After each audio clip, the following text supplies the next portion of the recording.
to this crew. Yeah, we like to keep it positive, you know how we do. Big up, big up, big up to this crew. From day one till it's done, do or die, me and you. Big up, big up, big up to this crew. Yeah, we like to keep it positive, you know how we do. Big up, big up, big up to this crew. Got props non-stop and mad love for you. Rising up like the moon, elevating the mood, uplifting attitudes, cause that's what we choose to do. And I don't know about you, but there's enough negativity going around with plenty room to improve. Yes, sometimes we collide with stress and negativity. We always let it slide. It's an elevated vibe, so fly. We touch the sky every time we ride. Big up, big up, big up to this crew. Yeah, we like to keep it positive, you know how we do. Big up, big up, big up to this crew. From day one till it's done, do or die, me and you. Big up, big up, big up to this crew. Yeah, we like to keep it positive, you know how we do. Big up, big up, big up to this crew. Got props non-stop and mad love for you. Now roll back time, tell me what you find. You're gonna see the same sucker MCs on the sidelines. In the fourth quarter when it's do or die time. That's when this crew is inclined to go prime time. From day one straight till it's done. But you all know full well that we only just begun. Yeah. We stick together, one for all for one. When it gets heavy, no, we don't cut and run. Crazy thinking about the places that we've been. Yo, I could tell you stories that'll make your head spin. But like I said, straight, thick, or thin, there's so many memories giving me silly grins. So please allow me to introduce to you my one and only homies. Yo, I love this crew. So please allow me to introduce to you my one and only homies. Yo, I love this crew. Big up, big up to this crew. Yeah, we like to keep it positive, you know how we do. Big up, big up, big up to this crew. From day one till it's done, do or die. What's up, all my creepy cult? I know. It's me. We're back. Yay. We have 10 people watching already. That's more than I've ever had watching my show at once. Where was all you people? Where was all you people when I first started watching this, doing this show? Right. It only took me leaving for 3 months for you guys to be like, oh, they're back. Right? Hi, And how's it Laura. going? I'm Courtney from Paralinks. Pam, hi. Hello, hello. Oh, it's Sean. I'm Enlightened Souls.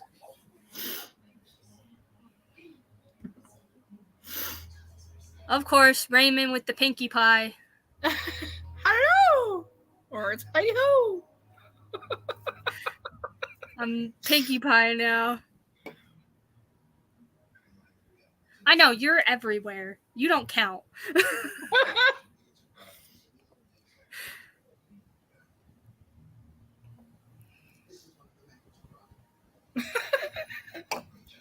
I got Chaffee. Shh, don't tell Tanner. Oh, God. So, tonight is special. I'm doing an open mic about Halloween. I want to get other people's perspectives on Halloween. Did you ever go trick or treating? Oh, I went trick-or-treating every year Did until you? until I was about 17. And then it wasn't about trick-or-treating anymore and more about going to Halloween parties. And the candy. And the candy, yeah. Yeah, I remember going trick or treating, and then we went to a couple other functions and things like that, and then it got to where it started fading down, and just different traditions being made, and The church not far from my house is like 4 blocks from my house. Did a Halloween thing every year with the old pastor, and that's what we used to go there. I actually got a soda thrown in my face by a kid who bullied me, and I beat the living ooh, shit out of him. well, if the shoe fits, right? I mean, he threw it right in my eyes, so Yep. I gotta add my bar. Please, YouTube, don't hate me. I have my warning. I haven't been caught yet. I haven't been caught yet by YouTube for I love Halloween. language. Right. So far, I'm surprised any of us haven't, so that's a good thing. Halloween does mean candy. Halloween's mean candy for adults because now we have the money to go out and buy the candy. Right. I just eat it. I don't have to share it. I think Halloween is every paranormal person's favorite holiday. Yep. Even before I was in the paranormal, I never really liked Christmas. I didn't like Easter. I was Thanksgiving was okay because we always went over to my grandmother's house, the one that passed away. And I never really liked Christmas, and I didn't really care for Easter, like any of those. But I really liked Halloween. I was super into it. I love carving pumpkins, going trick-or-treating, dressing up however I wanted to, as whatever I wanted to. My grandma always had decorations out on Halloween. Like her house, besides Christmas, Halloween was it. She was like, everything had to be just right. And she had costumes galore. Just always decorated. I don't actually know. I'm gonna have to look that up. I'm doing research right now. Oh, look at the stickers. Nice.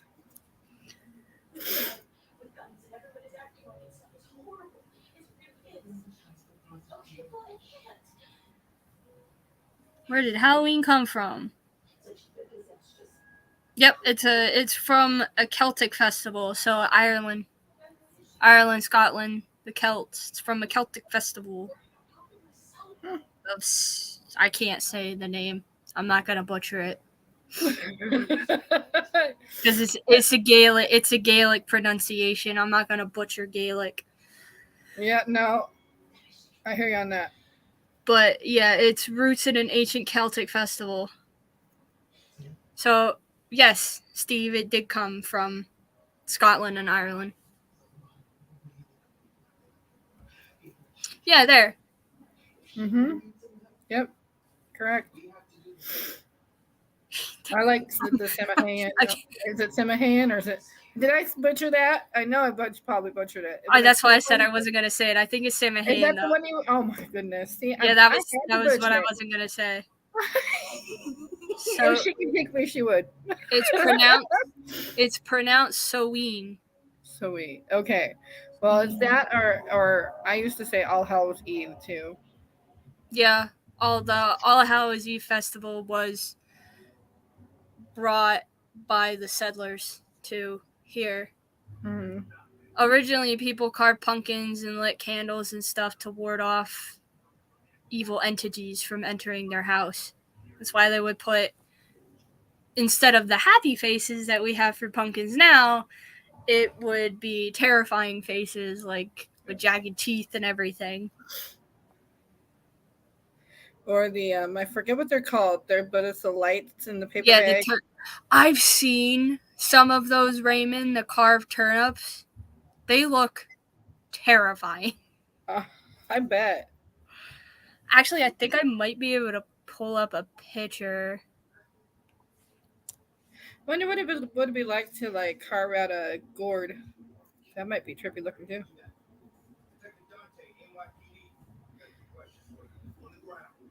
You guys are probably hearing my TV. If it's bothering you, I can have them turn it down just a little bit.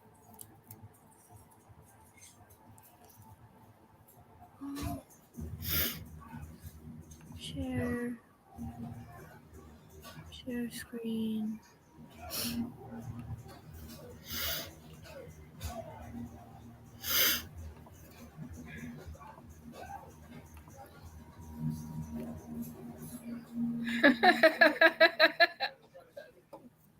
Jeez, Raymond. They look like demonic newborns. There it is. That's what they look like. Holy crap, they sure do. And there's more pictures. There's this one. They almost look like shrunken heads. Yeah, they were meant to ward off like evil entities. Here's some more.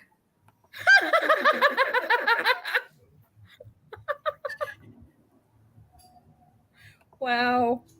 Matt is dressing like a Snickers bar, and you gotta unwrap him. I Oh, God. don't want to unwrap Matt.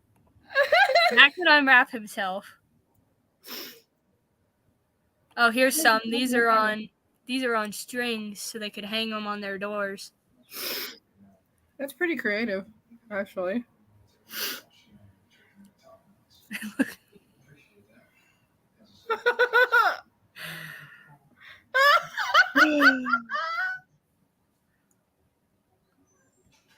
They have a gourd on a stick.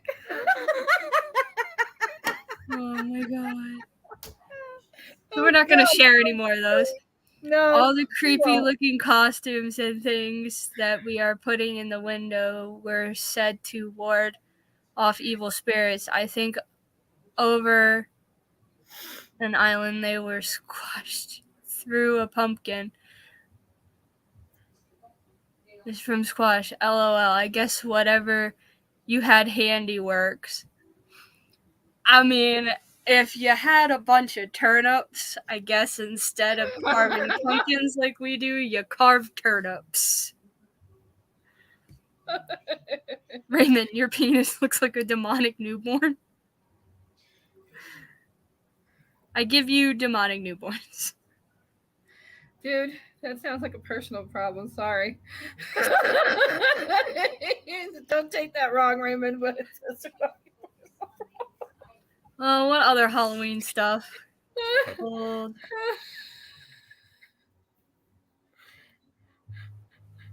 Here. I got old, like, Halloween pictures. And I mean, like, old. Like, these are old-ass costumes, are kind of old.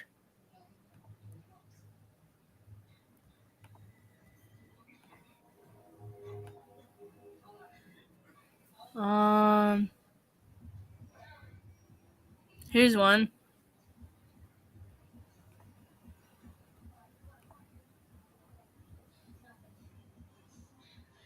Wow.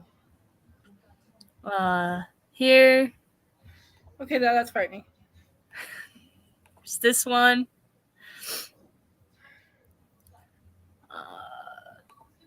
This one. These are like all homemade too. Like they didn't have the stuff we have now where we have like actual people to make costumes. This one's not as scary. I kind of like this one. I do too, and you know what? I bet you they got the idea from the dunce hat. Started being creative with all the dunce hats. Probably. Oh, here's a super creepy one.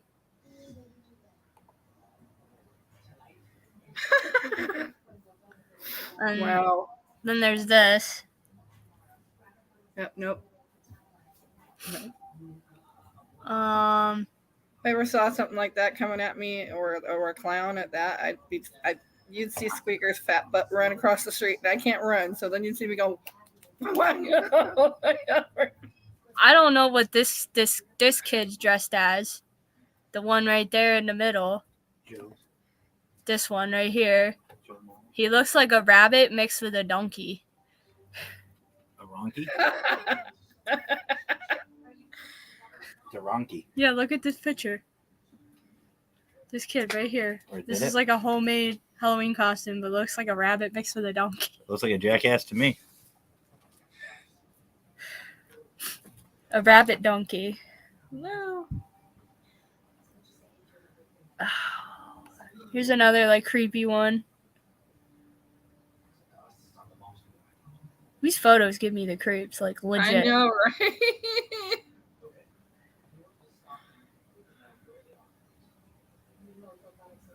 Oh, here, 19th century. I thought it was too. 19th century Halloween costumes. It's what? Oh, here, instead of bobbing for apples, they had hanging apples. I did that once with the school thing because we didn't want the germs in the water.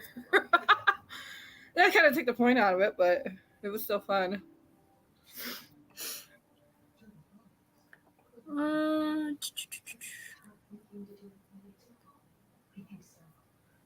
was think trying. in like a family setting, it's still okay. Yeah, I was trying to find like super old stuff, but I guess there wouldn't be any pictures of like the early Halloween. I don't know because I don't know how far back they started the tradition of the costumes part. I think they had other things, but I know they had what was a festival originally. Yeah. Here's something. Ooh, that's creepy. There's this one. These are like 1800s pictures.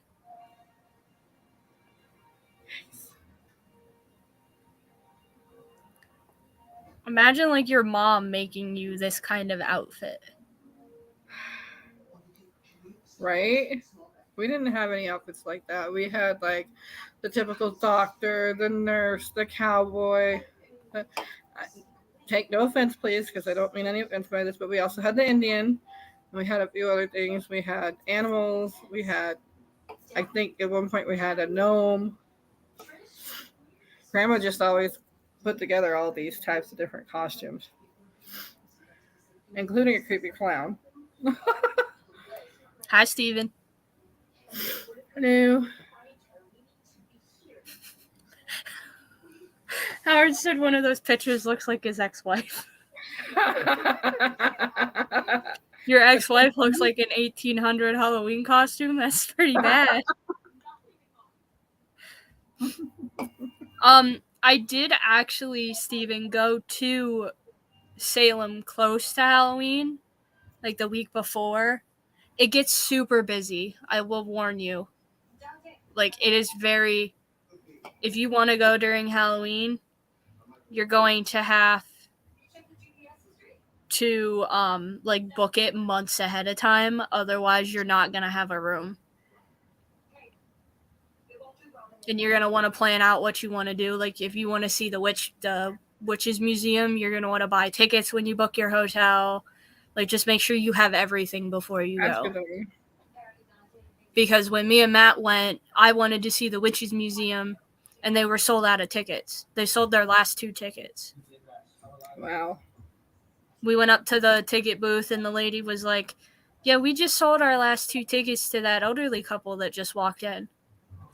And I was like, it said on your website you still had available spots. She's like, yeah, we just had 2. I was like, then you need to update your website because it said you had 4 left. Wow.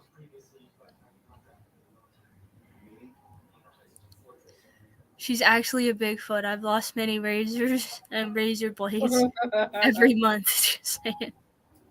That's got to be a lot of fun to try to take out that hair.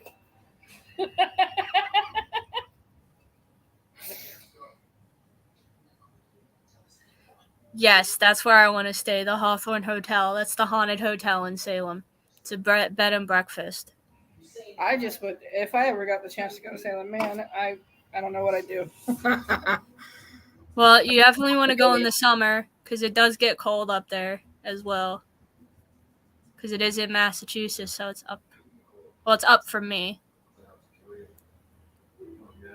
And the further north you go from me, the colder it gets. Yeah, I bet.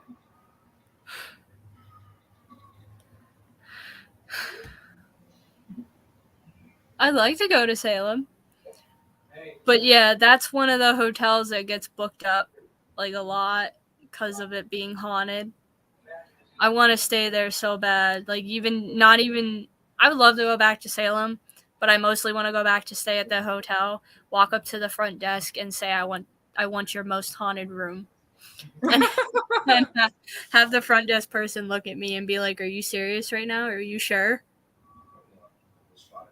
And I'm gonna lean in and be like, "Yes." Right. The dead serious face. Look. Yes. I'd even call them on the phone too. Like I wouldn't even book it online. I'd call him on the phone and be like, "Hey, I need a room for 2 people, and I need your most haunted room." We have a hotel like that over here, actually, a couple of them, but one I'm sure a few people are familiar with is the Davenport Hotel here in Spokane. It is supposedly haunted, but their main room is actually the past owner's loft, and they used to not let anybody stay in it, but then they remodeled more, and I think they're starting to let people stay in it for money wise, meaning a lot of bucks. But I would like to go up there and see it one of these days. That would be my other question, Raymond. What's your policy on investigating while I stay? Right. Like, can I do that? Can I investigate my own room while I stay here? Definitely get it in writing. Like, just call them up. I want your most haunted room. Also, can I investigate your hotel while I'm staying there? Right. Yeah. Back hospital. I've never heard of either of those. I feel like out of the loop of places.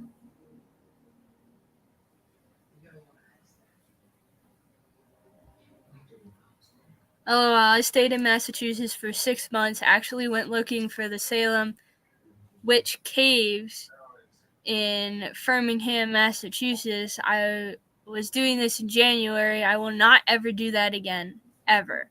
I never found them, but I froze pretty good.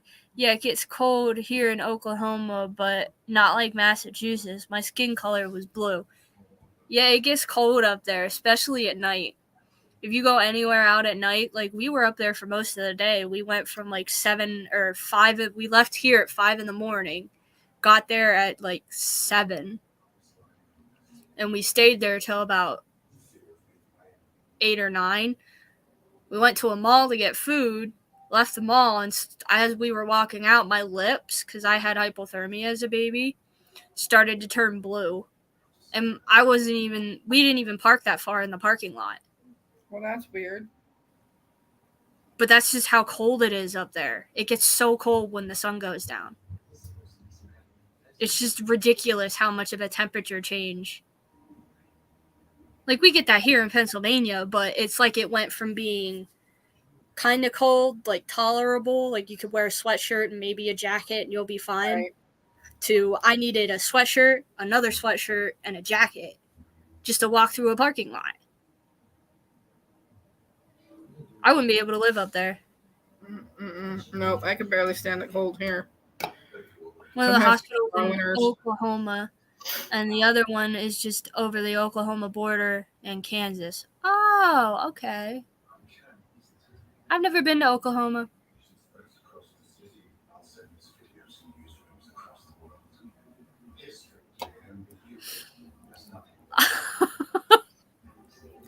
You go, boy. You go ahead. You have fun with that. Go float your boat. Whatever makes you happy, Howard. Matt's eating nachos that I made. I made chicken nachos for dinner. So we shouldn't say that comment. He might choke. There he is. Nope, not here. Nope. He's like, I know, that's very true. I found out real quick I need to buy gloves. Lots of gloves, yeah. Like I said, I missed something? we're talking about the temperature in Massachusetts. Like when we went and we stayed up there and my lips started to turn blue walking through the parking lot at the mall there. Oh, yeah. It was cold. How it went from like tolerable to where we could just wear a sweatshirt and maybe like one winter jacket to I needed like 2 sweatshirts and 2 winter jackets. Mm-hmm. Well, I have to get ready for a paraprob, so bye. Who's going to add people? Me. How are you going to add people there in your video? I has 2 things up.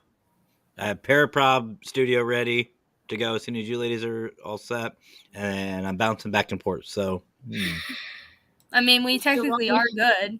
You still want me to co-host with you tonight? Not here.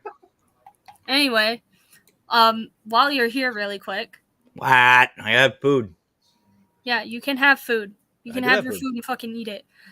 I am. It's delicious. Steven says hi. That's why I did this. Also, Howard said he just finished a big bowl of gumbo and now he's going to go get naked. You didn't eat it while you were naked? Howard, I'm disappointed. He'd be making it naked, eating it naked. Hobbies, huh? But, what's your take on Halloween? Mine or Matt? We already got me and yours. We like You're Halloween. distracting me I was when I gonna have say. food. I don't know. Like, it's become really commercialized, but I think it's not like it used to be. Like, back when I was a kid, we used to be able.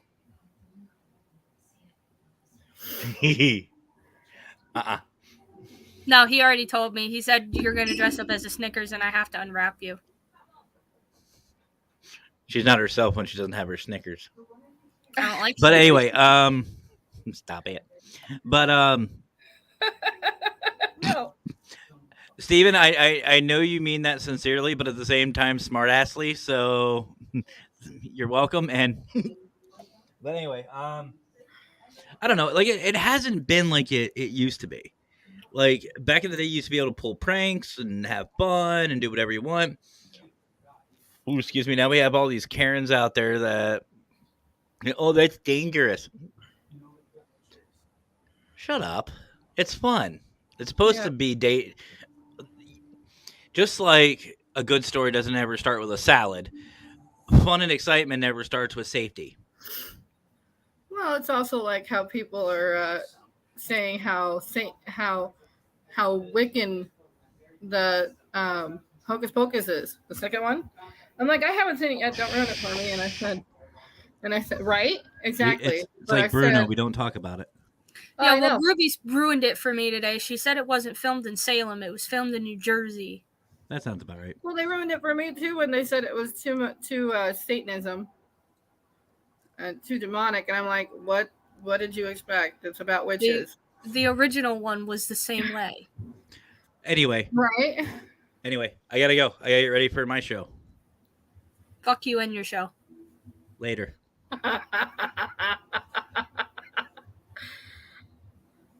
Oh. No, it just surprises me how some people are. It's like,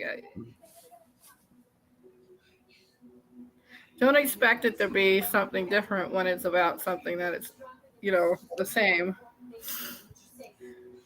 Yeah, that's what people are saying about Hocus Pocus. It's the devil. It's the devil. It's still the original one was about the devil too. They made a deal. That's how they got the book. Yep. That's how they lived forever. Well, kind of. Their spirits or whatever with the candle. But they'll bitch about that only because it's a Disney production when we have all these other movies out there that are like 10 times worse. The first one was a Disney production too. Yeah, exactly. I'm like, I literally, I shouldn't say this because this person watches a lot of my stuff, but I'm like, it is not demonic. It is just about witches, and it just surprises me how some people are. It's so stupid. Yep. It's literally just a movie. Chill. Right? And it's like, don't ruin it for the rest of us that haven't seen it yet. No, I don't. I kind of don't want to watch it now that Ruby told me that it was filmed in New Jersey and not Salem like the first one. Dang. I feel like that changes everything. Right, Howard? That's what I thought exactly when I heard him say that. I was like, "Are you?" I had to keep my mouth shut because y'all know me. I'm gonna say something somewhere. Put my foot in my mouth. It's demonic. If anybody wants to come on and give their opinion, you can get a hold of Matt. He'll add you. I don't really care. Yeah, it was him, huh?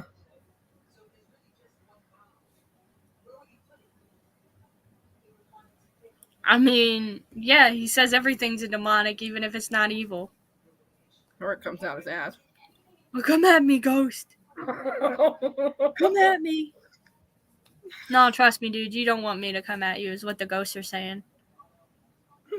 Or they're going, ew, cootie. I don't know if nudity would be allowed. It is on YouTube, so probably not.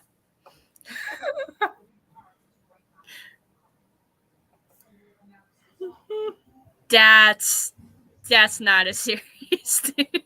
So much sarcasm. I didn't think so. There's so much sarcasm in that. I can just hear it through the screen. Uh-huh. He's my hero. My hero. I look up to him. He's the best ghost hunter ever.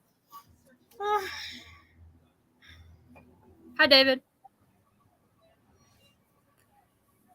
Zach is the best ghost hunter ever. I've never seen a better one. Oh God, what have we started again?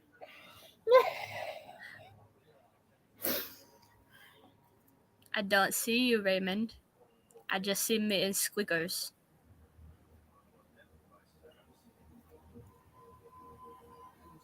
Did he add you to his show? He probably added you to his show. You can do that right now.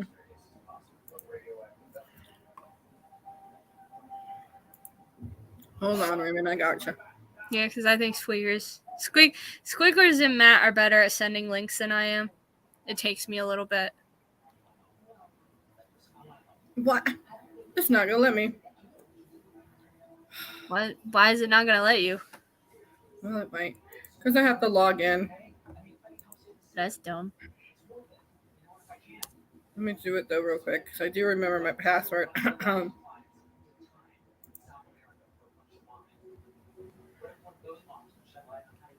It's just gonna take a second.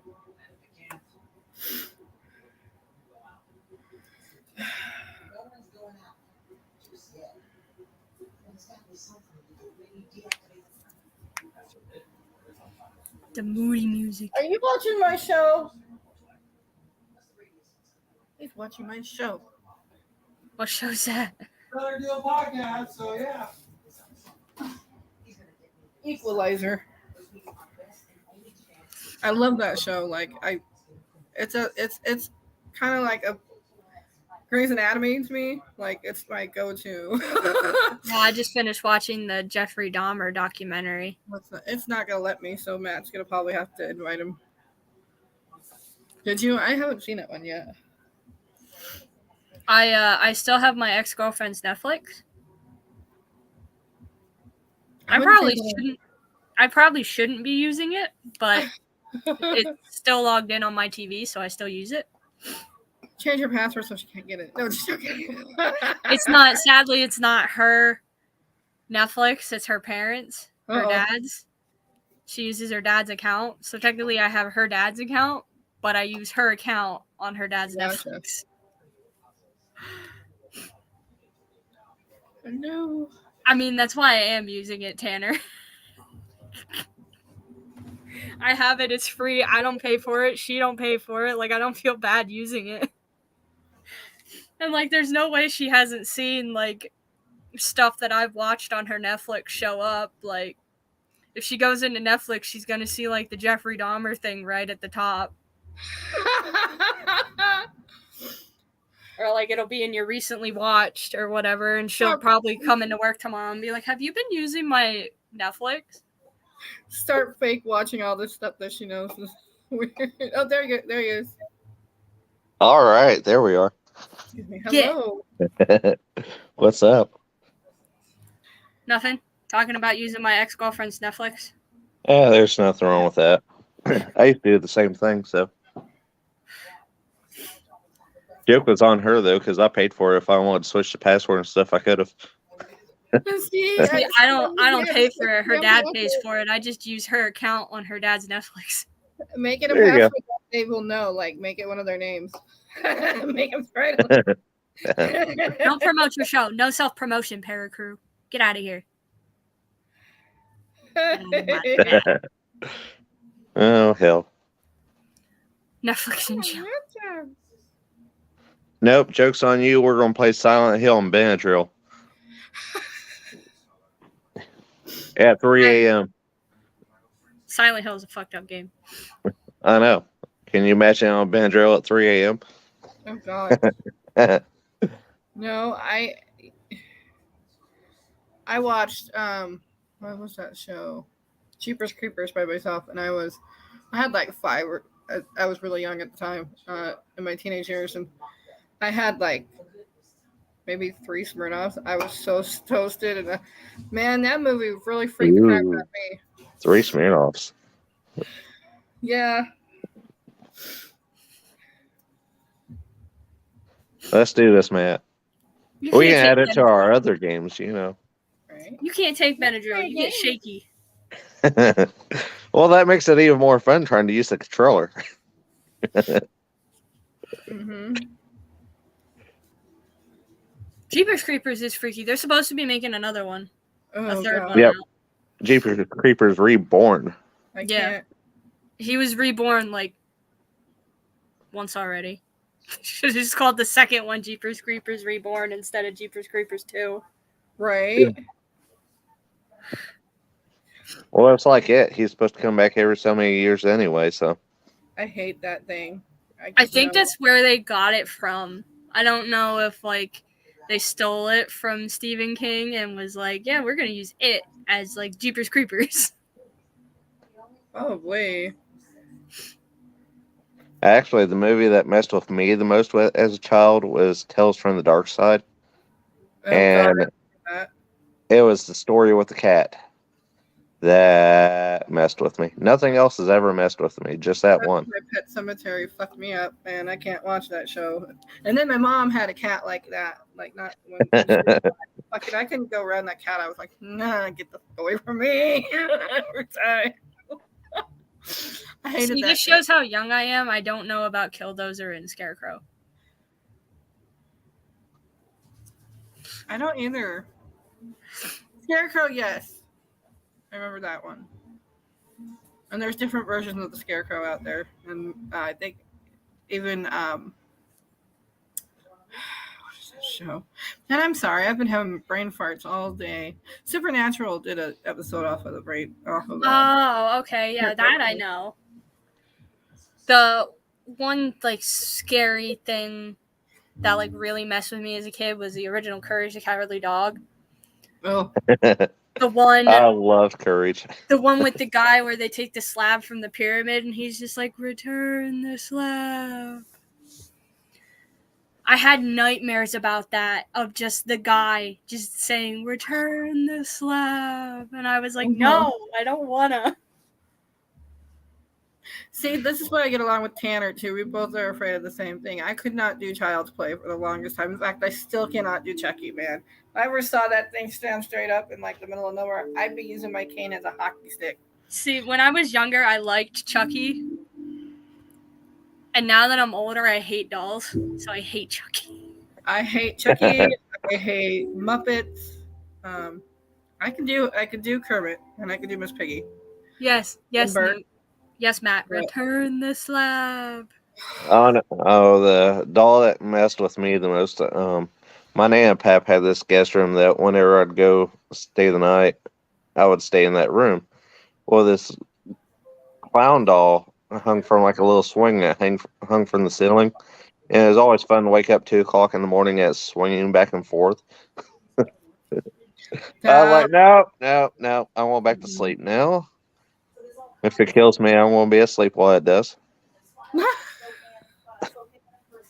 I actually have Hellraiser. My parents have the DVDs of Hellraiser. I'm still waiting to watch the new one. I am curious. So that should be hitting Hulu soon. I can't wait for them to come out with another Venom. You know they're gonna. Oh, definitely. I mean, yeah. They're probably Deadpool gonna. 3 finally has a date too. It comes out in 2024. Yeah, I saw they did something on Twitter. Ryan Reynolds posted a video and he's like, I thought really long and hard about this. And then you have, I forget the guy who played Wolverine. Hugh Jackman walking across the back. Yeah, and they have him walking up the stairs and Ryan Reynolds turns to him and says, Hugh, you want to play Wolverine again? And he's walking up the stairs. He says, yeah, Ryan, why not? Sure, why not?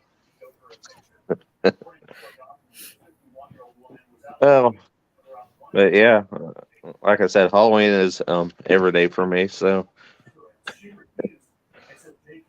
Nope, I don't do haunted dolls. You keep that thing away from me. stay out of the Haunted Objects Museum in Gettysburg then. I couldn't do that. Thank you. I don't mind them too much. I'm not like Matt. I'm not super afraid of them. But the porcelain ones really get me. Well, this one was porcelain, and I walked in and looked at it, and its eyes dilated. Yep, nope, not And so we had a staring contest. Oh, I got a cane and I'll use it.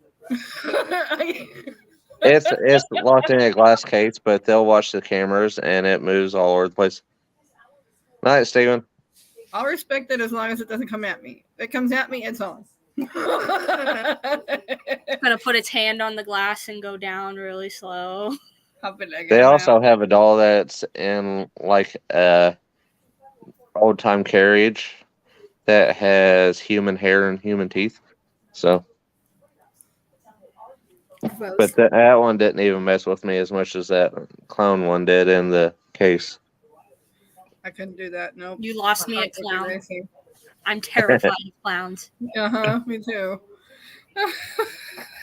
Somebody said they wanted to take you to the clown hotel one time, and I was like, nope. You'd have to have paramedics there on the side because I'd probably have a heart attack. Oh no, I'll make it there one of these days.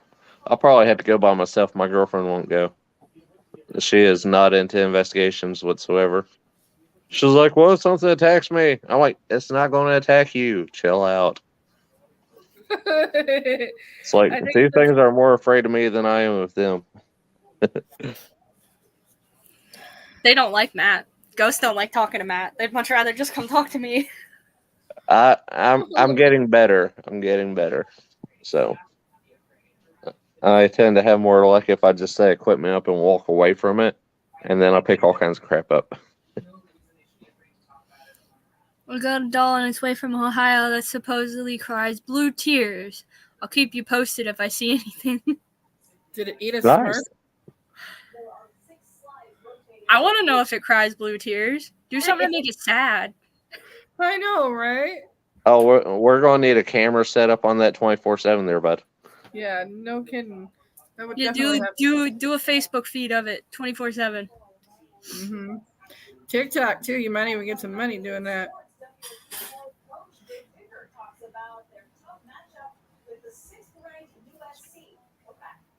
Okay. You know, I've been there before, Howard. I have never. That's the name of a restaurant up here, though, BJ's. There's one. I'm at. I was wondering what the hell that was. I had to look twice. I already knew what that Welcome was. back to Creepy Cryptids.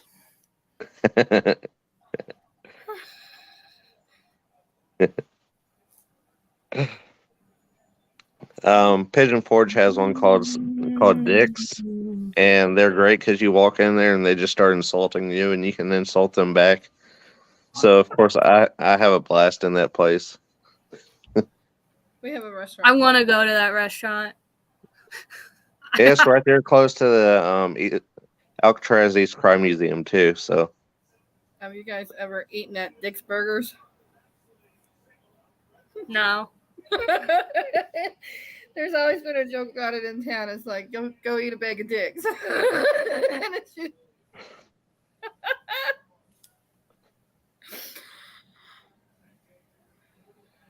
no, but I want to open up a food stand that's called Eat My Big Sausage and just sell Italian and Polish sausages and bratwurst.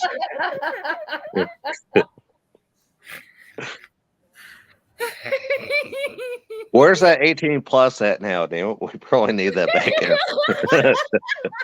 There we go. I leave it on for a little bit, and then I'll take it off, and then I'll put it back up, and then I'll take it off. It's And just then you so bring that me way. on, and it's like, we might want to leave this here, Raymond's on the screen. I put it up at the beginning of the video because obviously I swear, and I'm not gonna change how I talk for other people. Yeah, me too. And so YouTube doesn't flag my video.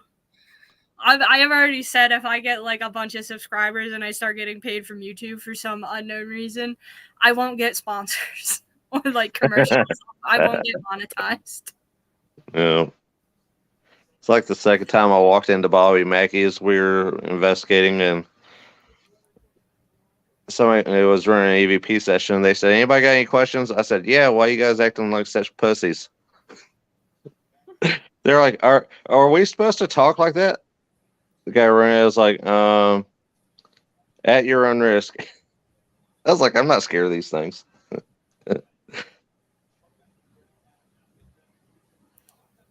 Tanner said he was just up there. He had to stop his 3-year-old from running into Dick's.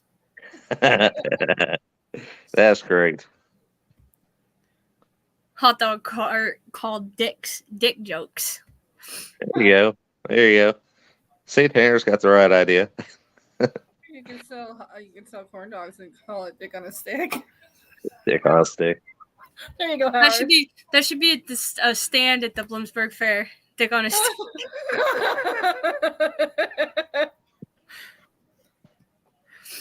It's like, and these dicks come covered for safety. And then just deep fry the whole thing. Yep. Just have a corn dog stand called Dick on a Stick. Dick on a stick. Soggy sausage.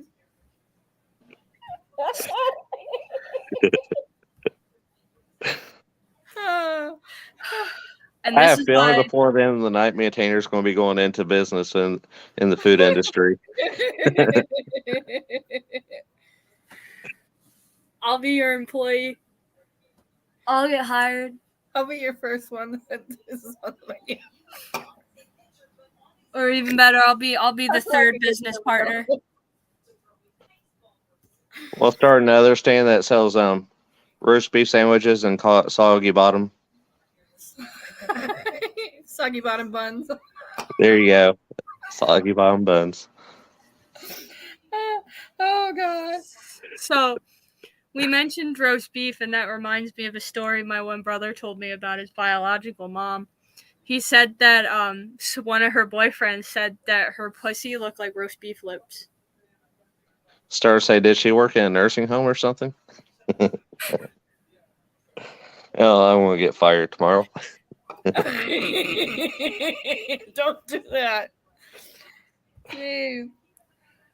What? Slaps her face. And just have a tape recorder that plays a whistling sound the entire time. I'm good. It's official. We've broke his squeakers. Squiggers is broken did. Brooke did. You walk up to the stand, all you hear is. Oh god. How can I help you today? Yep. Do you want it with or without sauce? Do not choose the ranch. Well, we can make it extra cheesy for you too. Yeah, get that government nacho cheese. That's it. That's it. Definitely not your cheese.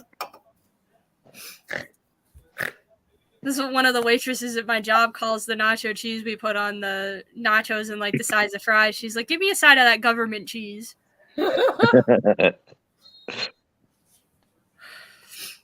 At first, when she said that, it was the first time I ever heard her say it, and I was like, what? What do you want? And she's like, the cheese. I was like, the nacho cheese? She's like, yeah, the government cheese. And what's great is I got my mag light in today that Nice. Lurker sent me. And I've got the little cover on it, so when you turn it on, it looks like a lightsaber. So I've been making lightsaber noises the entire time. He was like, be sure to make a video with it. I said, I'll be making lightsaber noises the entire time. He said, that's fine. I would do the Right. same thing. I'll be in a hot location. Come on. Who's ready to fight? I'm gonna fight you. It's a demon. Fight me, bitch. It's a demon. Come at me, bro. God, I'm glad you're in there. You may have scared the holy crap out of me.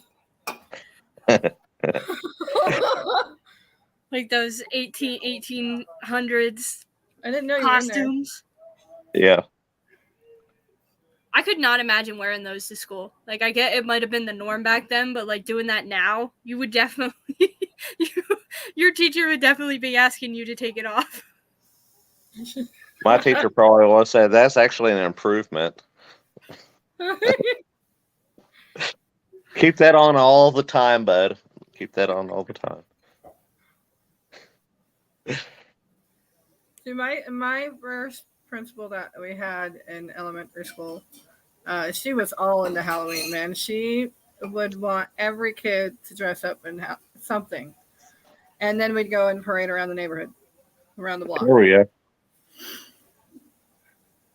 Of course, every kid had to get permission for it, but yeah. Somebody send Tanner the link. We'll get him up here.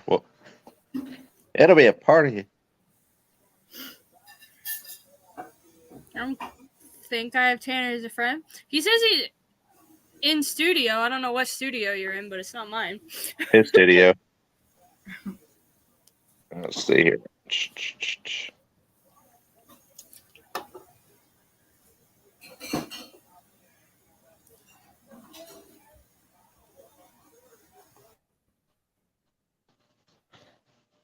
I sent it to him.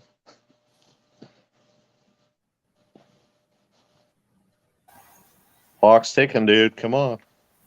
Well, while we wait for him, I'm going to play the commercial Okay. since we're like halfway through. So we'll be right back.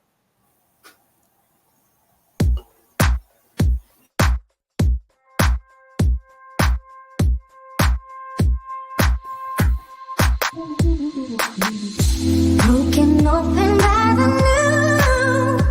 You know, it has been a long, cold winter. And we finally made it through.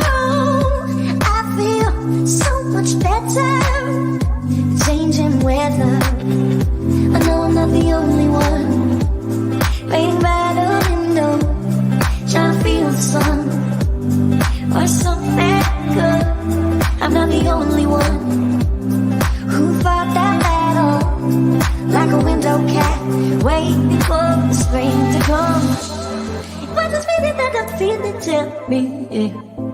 What's this look on my face? Is my senses come alive? I believe again that everything's gonna be okay. And we're back. We're back. Hi, Tanner. Okay. What's up, man? The commercial used to be longer, but I made Matt cut it down.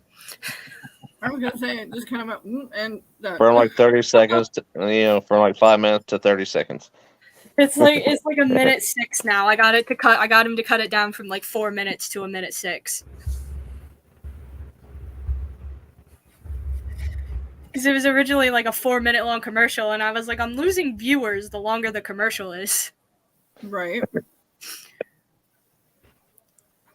Now on the hot dog stands and stuff, we should have the nacho cheese and stuff, and look and say, so would you like some dick cheese? Was there like a weird echo going on there for you guys? Because I was still logged in on Facebook. That's my fault. Sorry if I looked Well, wrong. I I was didn't like, hear there's it. so I many didn't hear voices anything. coming from so many different directions. That was on me. Oh man, how you guys doing? Doing. Raymond, it's nice to actually talk to you and not be like through the chat and the text. That's, Right? Because I just blow that shit up.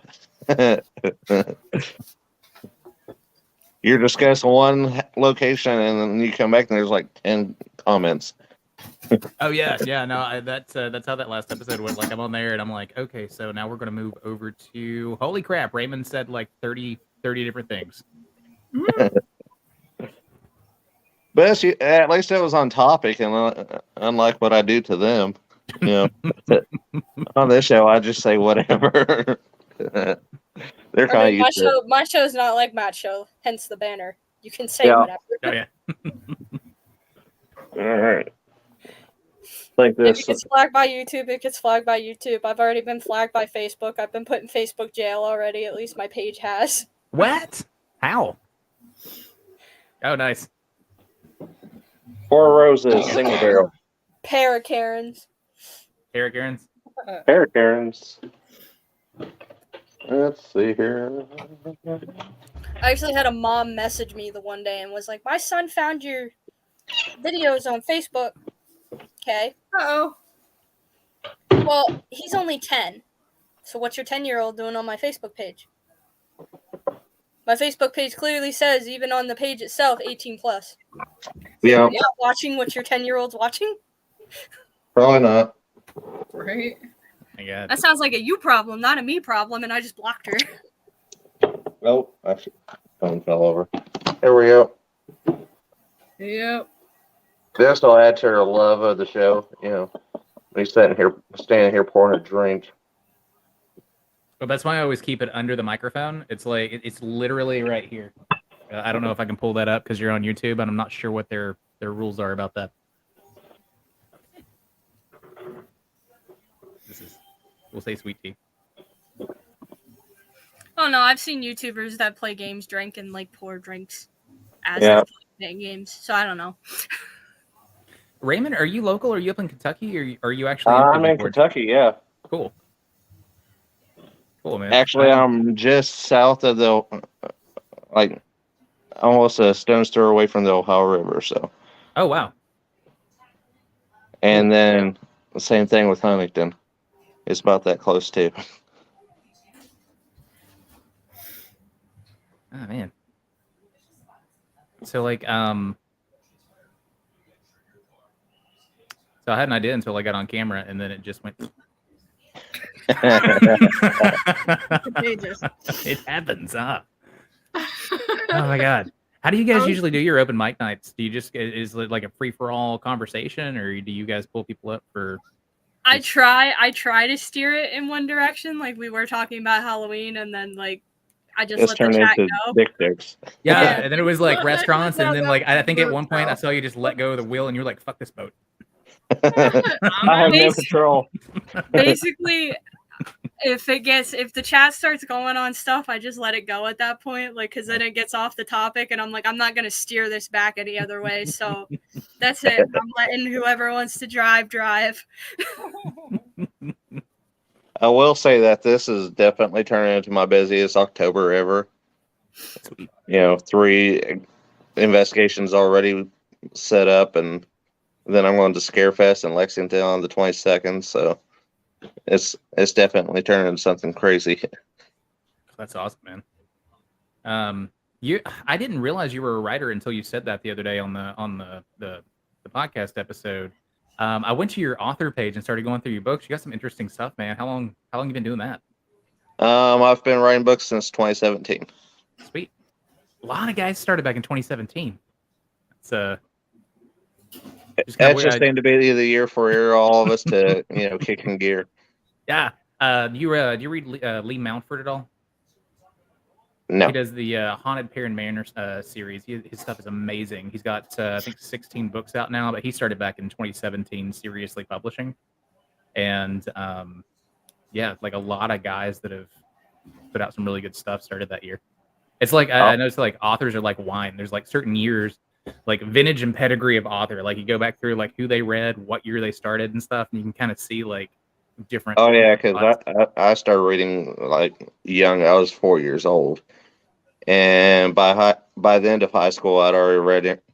I didn't start reading it till high school, but I read Interview with the Vampire 7 times, just in high school, and that's not including all the other books that I read in high school because that's all I did. And then I just kept reading like Stephen King and Anne Rice, and I really don't know how I started writing thrillers, but it just seemed to fit. So, No, that's cool. That's cool. I do horror and mostly thriller, but hey, that's cool. An artistic medium psychic, very clairvoyant. Cool. Nice. What's the difference between artistic and non-artistic? A brushstroke. I'm not a medium myself. Like I guess I have abilities. I'm still trying to figure that out as I go along. But I'm not a medium. I can't see ghosts. I can't hear ghosts. I just know when they're there, and I know they like to talk to me. So like how long Matt has talked about you like practicing Wicca. How long have you been a practicing Wicca? I have been practicing Wicca since I was 12. Cool. Nice. My partner Kristen, she's also Wiccan. She's got one of her friends is much more into it and practicing now than she is, but she was really big into it up to a couple years ago.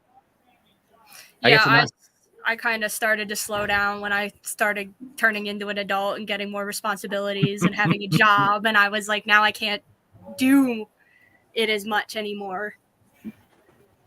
Yeah, no, I was that way with writing, and like ghost hunting has always been a constant. But like I wrote all the way through like elementary school and middle school and high school. When I went to college, like half of my credits were creative writing and literature courses, creative writing, English and literature, and then I started having to pay bills, and I became an investigator, and ended up leaving college before I had my degree, and I was so into my career and into like grown-up stuff, having to pay bills and take care of a wife and family, that I just started doing this again. 2019 is when I started seriously writing again. So it's not a religion. That's as close to a religion as I have. But I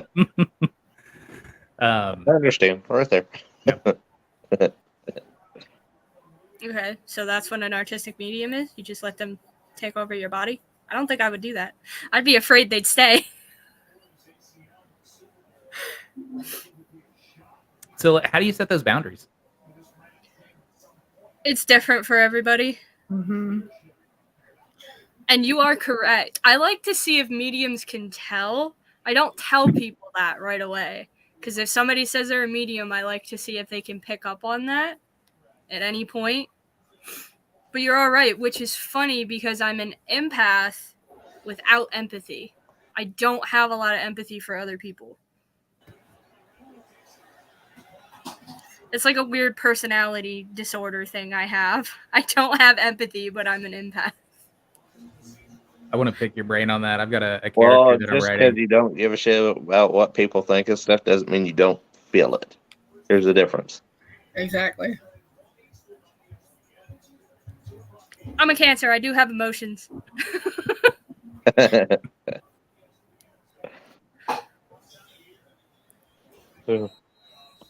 Awkward silence.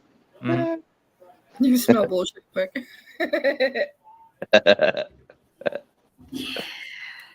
I've met a couple mediums that said they were mediums and weren't mediums. They were fake. It Yeah. bothers me when people do that. Yeah.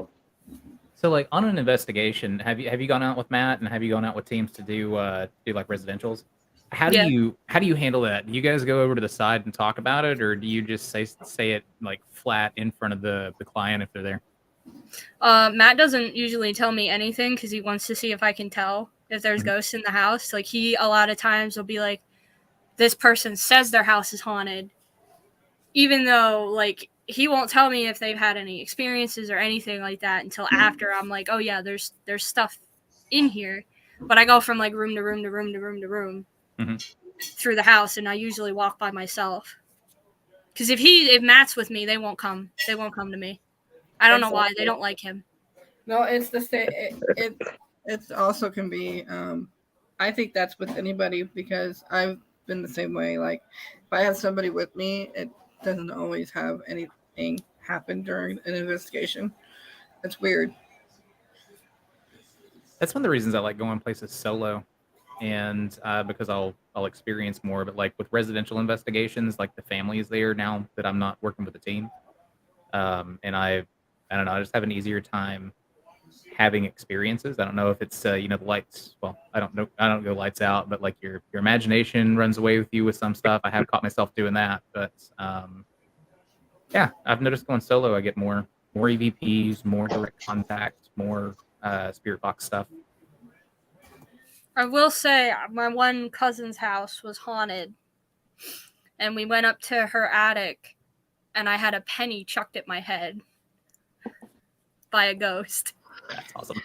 I could like hear it. I could hear it in the corner. It was doing like tip taps, like somebody was tapping like a desk or whatever with their fingers, and I could hear like nails. And it was like audible because I can't hear anything if it's not audible. And I was like, I know you're over there in the corner because they had an old desk in the corner. It was the only reason because it sounded like fingernails on a desk. I was like, I know you're over there. And the next thing I know, I see a penny whiz by my face. And I'm like, oh, so we're throwing change at me now. Well, I don't need your 1 cent. Well, we have that in common because I when didn't ask for a penny for your thoughts. right when I was in my single days, I bent over in the kitchen and I literally had a quarter thrown at my ass. It bounced off, hit the floor, and I'm like, going, I'm the only one here. They were paying you for your booty. Right? Like, I only accept dollar bills or higher, thank you. That's what Quarters the mean song I'm is not for. worth it. Stick it or get it right. God. I was like, come on now. 20s or higher. Why can't it be a Nothing There you wrong. go. That reminds me, a buddy of mine and I used to take and tell people that we're strippers in high school. And they believed us for the longest time. Did you do it though? Like when they like really believed you, did like get them to throw like some dollars and stuff at you? I wish. Now, I went to a poor school district. Nobody had dollar bills. Ah, I gotcha. Quarters. It's all coins. That's Yeah, all it was all coins. That's why I only accept bills now. I was bartended at Outback, and this bachelorette party came in, and they were laughing and stuff, and wanted me to get up on the bar and do like some male version of like Coyote Ugly stuff. The proprietor, the guy that owned the facility, came in. I was like, "Hey, it's Outback, right? No rules, just right." And he goes, "Yeah." I go, "Okay." And I jumped up on the bar, just started dancing around. I think like they stuffed about $50 down my pants. Nice. It's like, well, this pays for my tab for the night. It's like, all right. Oh man, college. If you send them to me or Squeakers, Laura, we can share them. Mhm. I don't know if you have either of us as friends, though.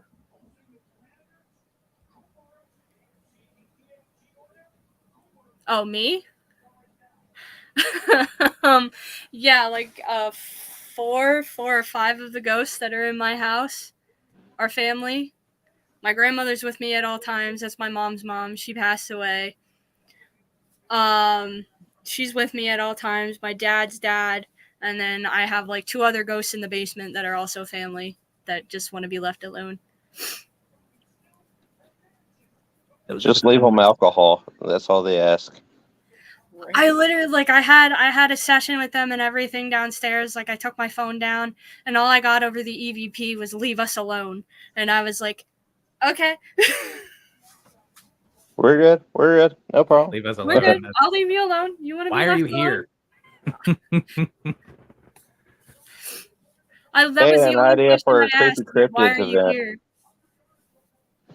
We all need to meet at Mothman Festival one year. Oh, I that'd want be to fun. go. That'd be cool. I want to go so bad. It's literally like a 30-minute drive for me. Oh wow. Yeah. I Yeah. didn't realize it was that close. Yeah, it's close. And I've been twice before, and I love it. This year I didn't get to go, unfortunately, but hopefully next year I can rectify that problem. It's a fun event, and it backs up fast. They have a lot of people that show up. I mean, I would imagine so. The first year, I took my oldest 2 kids, and we went on the hayride because they take a hayride through the TNT area. Hmm. That was a lot of fun.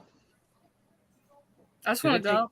Do they take volunteers for the event? I know a lot of these things, like if you volunteer to do something, you get like free entry. I'm going to be doing that for. Well, the whole StokerCon. event is free. You do have to pay for like the hayrides and stuff, Uh-huh. but the whole event is free. So Oh, so this is like a legit festival. yeah, it's like the entire town of That's Point awesome. Pleasant. So especially along Main Street, they block the entire street off. I might do that.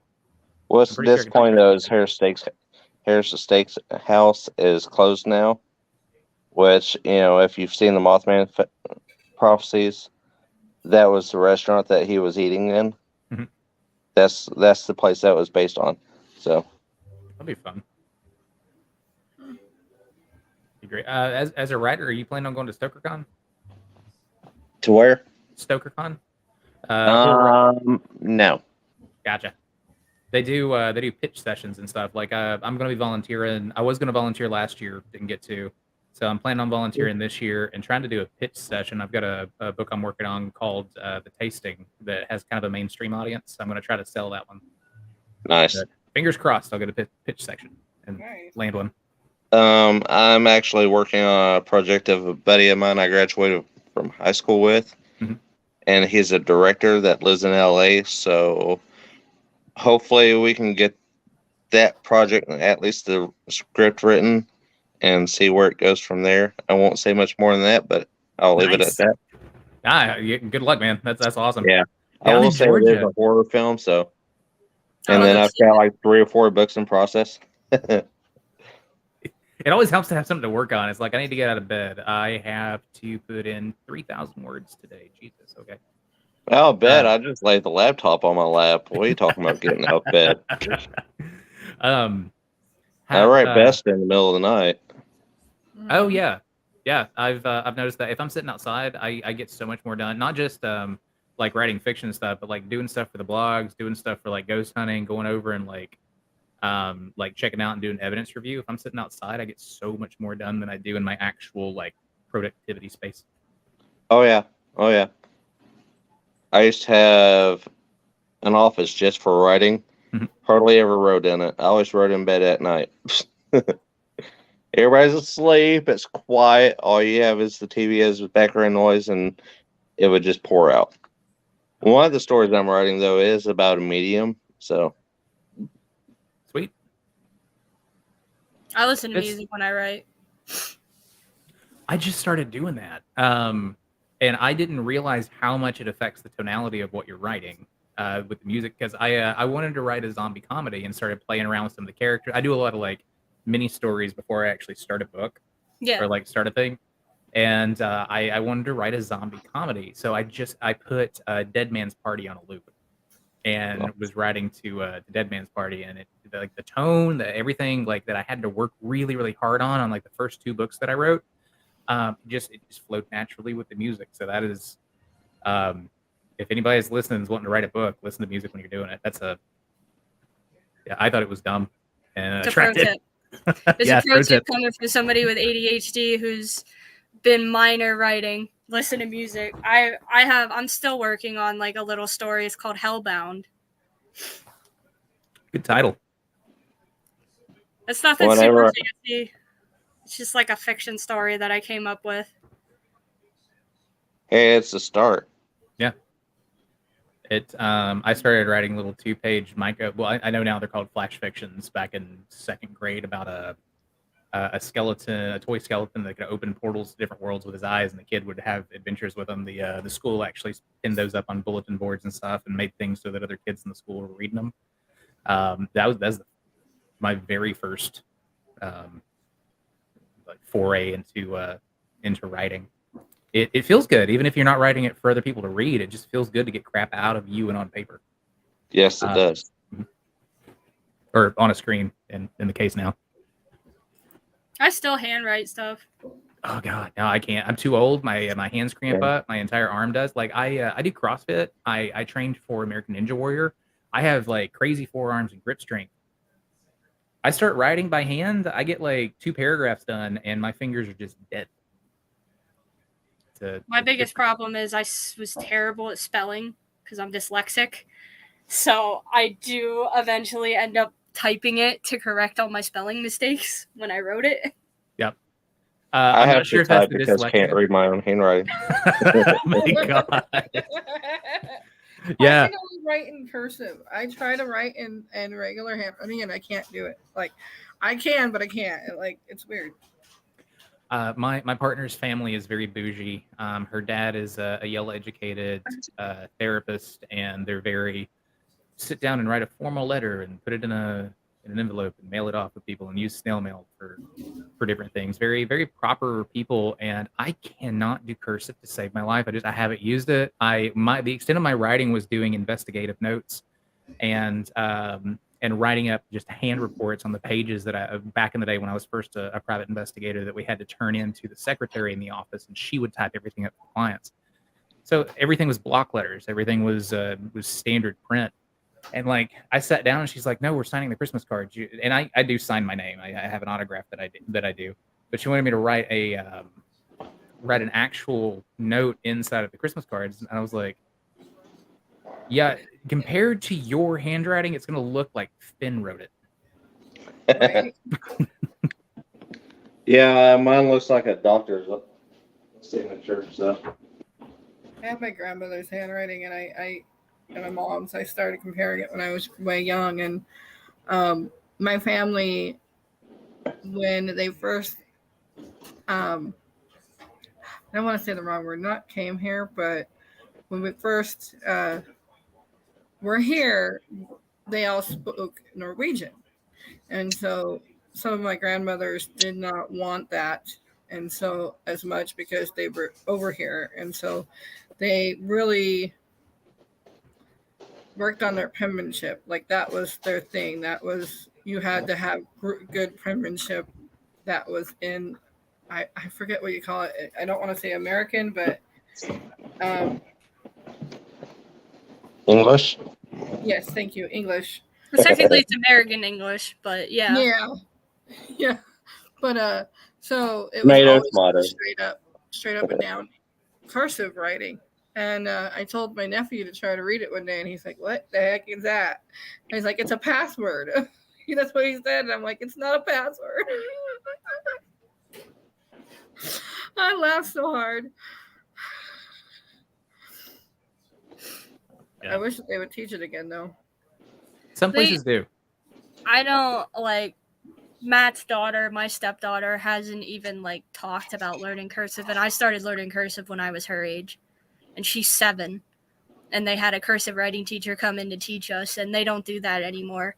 And I'm like, how is she gonna sign her name? Like, am I gonna have to teach her how to write cursive? It's all electronic, but what if the electronic goes Yeah. down? Kind of. Well, not only that, like if she has to sign like documents at the bank for like a car loan, you still have to sign your name in cursive. And even your social security card. Yeah, you have to sign that in cursive too. So like if she don't know how to do cursive, she's gonna write it. It's my understanding that they're just doing print now. Like they don't expect you to do cursive, or they expect you to put your mark on it. Yeah, so mark is. Yep. Sorry. No, go ahead. No, I have a mark. Like my signature now is it's completely illegible, but if you look, you see the T and the R, and it's basically just a branded thing for me. And that's what most people are just signing with now. My son is 16. He's autistic, and he can't sign anything. He has to print everything. So. I mean, my cursive's terrible. I write an M and an S, and that's about it. Because the rest of it, I never really was good at spelling my name in cursive because it's 9 whole letters. It's just bad. So I just make the M and the S and then a scribble. Have you guys seen Rob Zombie's Monsters movie yet? Not yet. No, not but yet. I want to. So Herman signs the deed to the castle, and I mean he prints it big blocky letters. Imagine that. So many jokes could be made there, but I'll leave it alone. I actually saw Rob Zombie just, what was it, weekend before last? Yeah. In Louisville at Louder in Life. Oh, cool. Always a fun time. He puts on such a good show. Mm-hmm. I've only seen him about 6 times now. Was Youngblood at that concert? The concerts that you went to? Yes. Yeah, I saw the pictures and I was like, I fucking hate you. I love Youngblood. And he came out with Bring Me the Horizon for Obey. No, I love Bring Me Horizon too. I hate you so You much. didn't see those pictures? Because I got one. It was phenomenal. It was black and white and stuff, and it was real close. It looked great. I'm gonna have to relook at it. I only saw the one of Youngblood. I'll have to send you some more because I have a lot more than what I shared. Actually, for the entire weekend, 4 days, I took 500 pictures and videos total. That's a lot. Oh my god! I get carried away with my camera because I like doing photography as well. Yeah, so same. I get carried away. And I probably have like 20, 30 pictures of my cats just because like they sit perfectly and it's like, oh, this is like the perfect picture. Yeah, my kid. I'm like, hey, buddy, I got him in a squid hat. I got him running around doing random stuff. It's just I saw that. That was great. Just a squid kid. Okay. Squid What's your favorite music from him? What's your favorite song from him? From who? Rob Zombie. My favorite song? I don't have a favorite song. I just enjoy Rob Zombie all the way around. The entire concert is just awesome. I like, I'm just going to say it. I like Effing in a UFO. He played That's that a good song. one. He played that That's song. a good one. Yeah. Like, if I'm in a bad mood, I'll just straight up listen to that one and make sure no kids are in the room. King Freak is on my my deadlifting soundtrack. I've heard the language that comes out of your house. I don't think it's going to make much of a difference, Squeaks. Talking about Rob Zombie. I saw Rob Zombie. I was front row. Nice. It was awesome. I've seen him about 6 times now. Bring Me the Horizon I've seen twice now. I've seen Bring Me the Horizon once when Warped Tour was still a thing. I seen them once. Nice. He walked the guardrail and I had my hand up and he used my hand as support. There you go. That's awesome.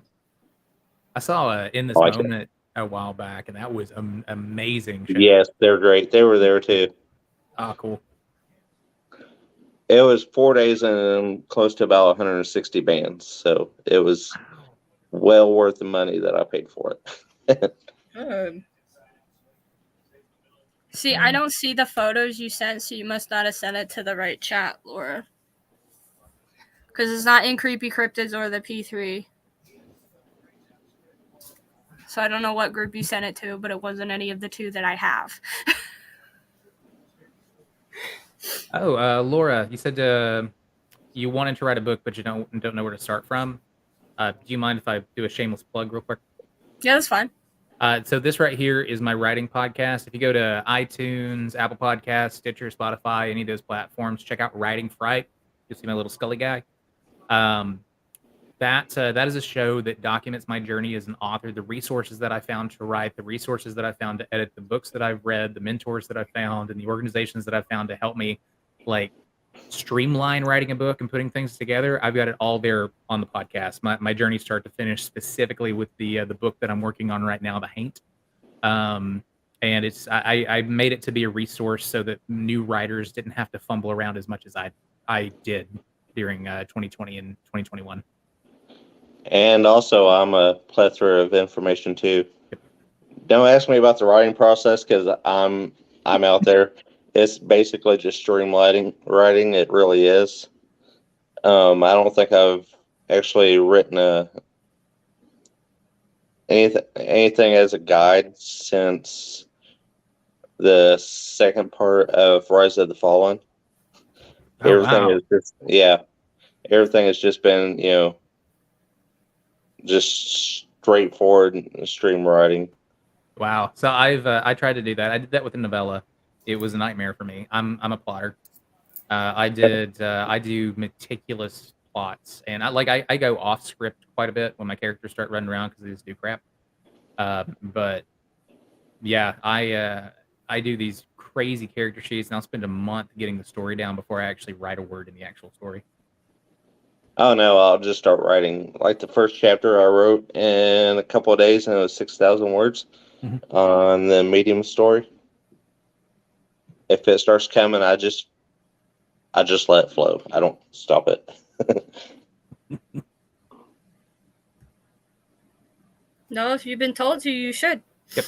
It's a sign. Definitely. Memoirs are big right now. I mean, they're popular. It's a lot easier to get a memoir published than it is a fiction novel right now. If you don't want to publish it yourself, and you want to go traditional. So yeah. Yeah, I've been self-publishing since the beginning, so that's my plan for Haint and the Dylan Garner series. The Tasting and a couple of others that are my standalones. I think they have a bigger like mass market appeal than my my genre blends. So I'm shopping those. Listen, Christy. The listen queen. We got the Wicked Queen and the listen queen. That's my best friend right there. She says if she ever goes into defaming her, it's just taking her friends. I said, we're best friends now. Right? I figured she was gonna come on at some point. She's been on my show already once when we watched the TikToks. Yeah, Matt's going to yell at me because I've been on here instead of going over there because I usually do. Is Lurky still doing his show? I forgot that he was on.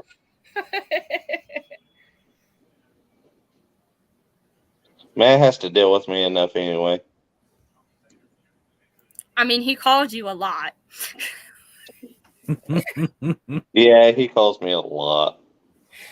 He calls you a lot. He calls Scott a lot. He calls Marcus a lot. I swear him and Marcus have like a freaking romance, secret bromance behind my back.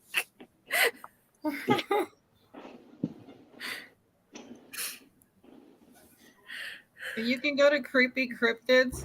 That's our main group, right? Yeah, I think. Hold on. Yeah, it's Creepy Cryptids on Messenger.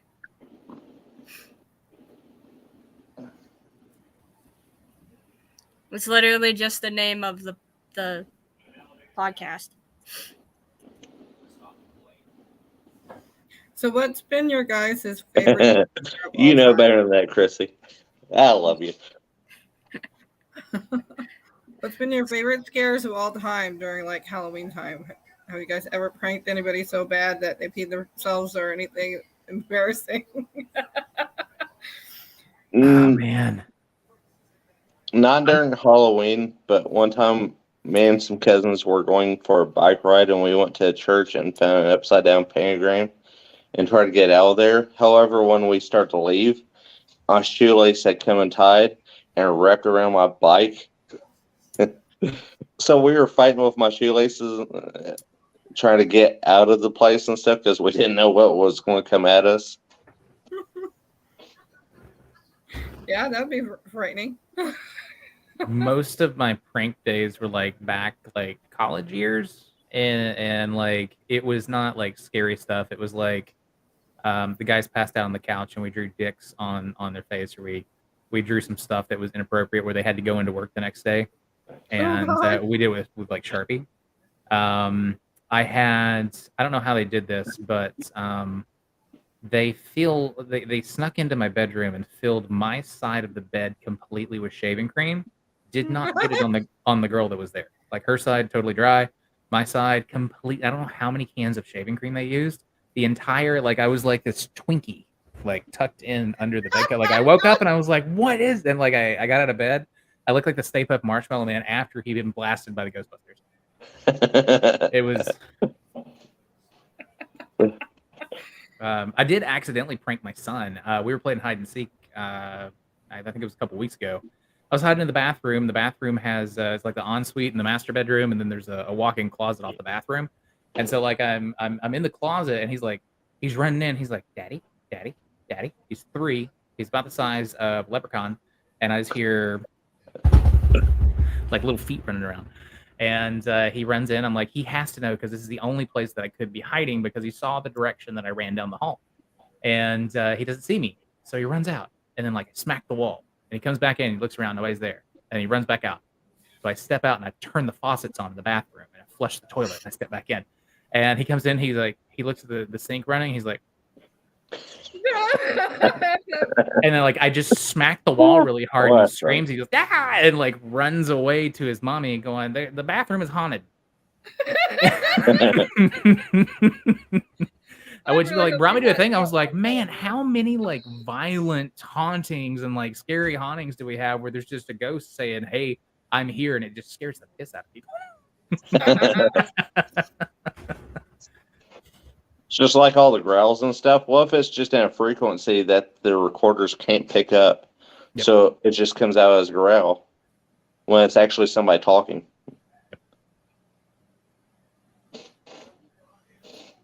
Yep. Could be. I only have one thing that scared me. My one friend the one year decided that he was going to get a clown costume for Halloween. Now, I'm a colorophobic. I am absolutely terrified of clowns. And he hid in his garage, and I came over to go trick-or-treating around his neighborhood because he lived in a cul-de-sac. And it was an upper middle class cul-de-sac, so of course they got the full-size candy bars. So I'm like, yes, I'm going there. I'm going there trick-or-treating. Mm-hmm. So he's hiding in the garage, and I hear the garage door open as I'm walking to the front door. And I'm like, no, we're not doing this. Because I thought like maybe his mom or somebody was like fucking with me because his mom used to love to do that to me on Halloween. And I was like, no, we're not doing this.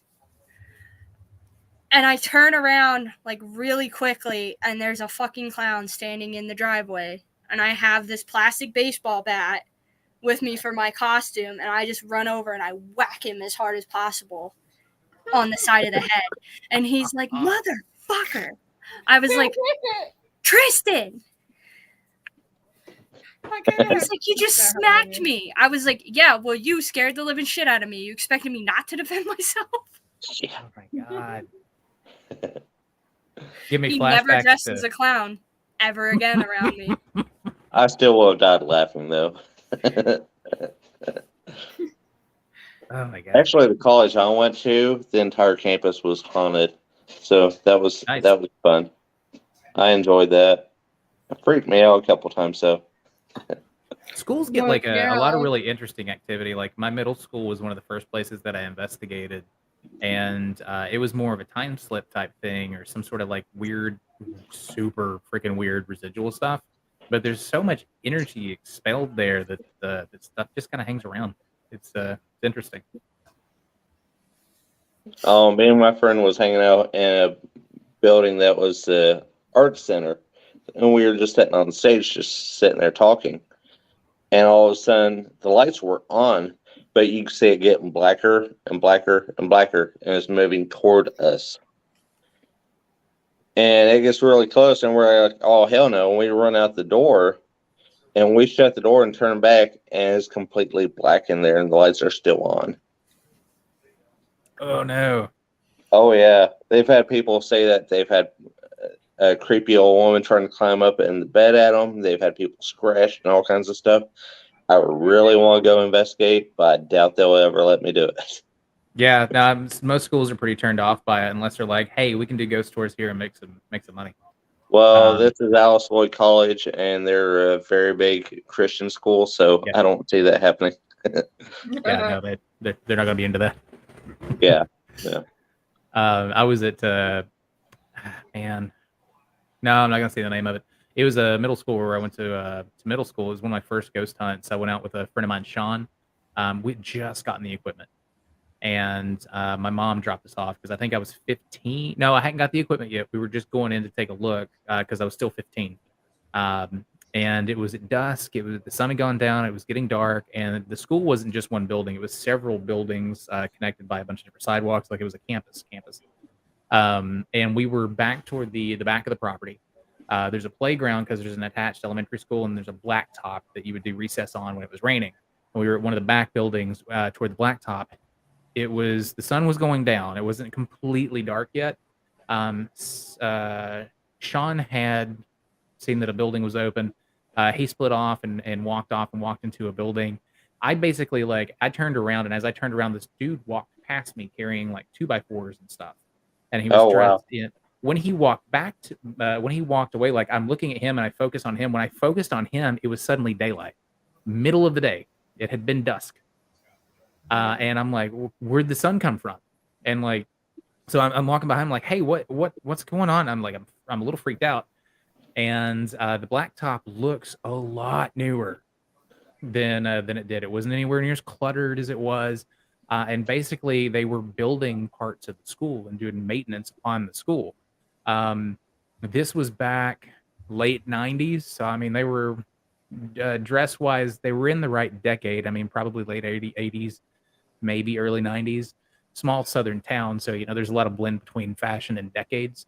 But I was like, the big thing was why is it daylight and where did all of these people come from? And then as fast as it switched, I didn't blink. I didn't close my eyes. It was just it switched back. And it was night. It was pitch black night. Seth comes running out the building. He goes, "What the fuck?" And I was like, "Wait, did you just?" He goes, "Man, there was a woman walking around in the building. It was weird. Like I heard click, click, click, click, click. And this woman came in and got her purse, and it was like daylight coming through the. He's like, "What just happened?" And I was like, "I'm not really sure." And then I had a cell phone, like one of those old flip analog deals. Oh yeah. And it starts going off, and my mom's on the phone, and she goes, "Hey, I'm here to pick you up. Why are you guys running from me?" We're like, "What are you talking about?" She goes, "Yeah, I just chased you guys over here onto the playground. You just you looked at me, started laughing, took off running, and you're hiding behind the there's some mounds of, I think it was mulch or dirt, I don't remember, but you're hiding behind those mounds." I was, "No, we're not. We're over near building 14. We get the hell out of there." Yeah. She's like, "No, it was you. They were wearing the same clothes that you were wearing. I saw you. It was you." And I was like, "All right, so weird time shit, doppelgangers. I'm new. I'm 15. I'm getting the fuck out. Let's go." One, if that was a weird time thing, I don't want to stick around and find out what we're going to be running from. Right. Yeah. See, me and Matt were trapped in something like that, only we didn't go back. We just ended up in a loop. We kept going back on the USS North Carolina when we went to the battleship. We kept ending up back at the torpedo room, no matter if we went up, if we went down. We kept trying to go up because Matt was a Navy man. He's like, if you keep going up, eventually you'll get to the top. Mm-hmm. So we kept going upstairs and up the stairs and up the stairs, and we always ended up back at the torpedo room. And it took us like almost an hour to get out of this little loop we were in of ending up back at the torpedo room. And I told Matt, I was like, okay, I'm getting really freaked out now because it doesn't matter how high we go, we keep ending up back here. Mm-hmm. And I've never had that happen to me before. And it takes a lot nowadays to get me freaked out about the paranormal. But that scared me. Oh no, temporal stuff and spatial stuff. Like when you have a temporal anomaly where like things shift in your different time, or a spatial anomaly where like it's a 20-minute drive from point A to point B and you're driving for 4 hours and you're still not there. Yeah.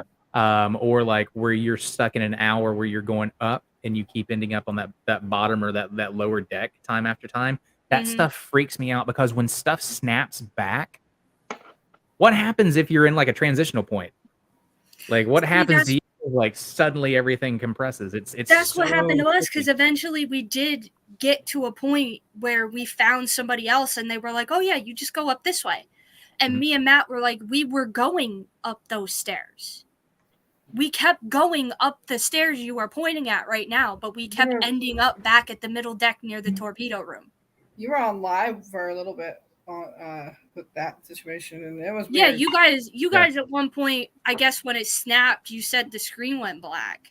Mm-hmm. They like we completely Weird. lost. Like we could see them, but they couldn't see what was going on with us.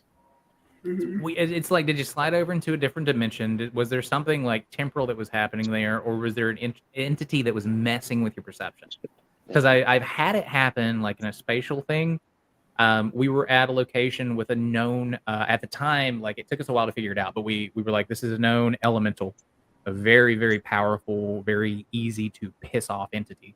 And we had been doing investigations for a while. And this was after I've told this story on a couple podcasts where the girl got held down because we were provoking. I saw something, there's a walking bridge. And I saw something and wanted to check under the bridge. When I dropped down, so the ground was solid. It had not been raining or anything. There was no water or anything going over the bridge. It was basically just going over this little like gully thing. So I jump off the bridge. When I hit the ground, I don't land on solid ground. I land on this writhing mass of snakes. And the entire ground for as far, like with the flashlight, it was nighttime, so I'm like shining the light around, and as far as I can see from where I'm standing to that bank, it's just snakes. They're crawling over my foot. One's like going across my leg, and I'm looking at my feet, and I'm like, am I about to get bit by a water moccasin or a copperhead? And then the snakes were just gone. Again, no blinking. No, like I blink and they're gone, or I took looked up and freaked out and they were gone. I had my flashlight on them, and then suddenly snakes, and then ground. Totally gone. Dusty, dry ground. Yeah, I would have had a heart attack. Yeah, dude. So I started looking around. I was like, okay.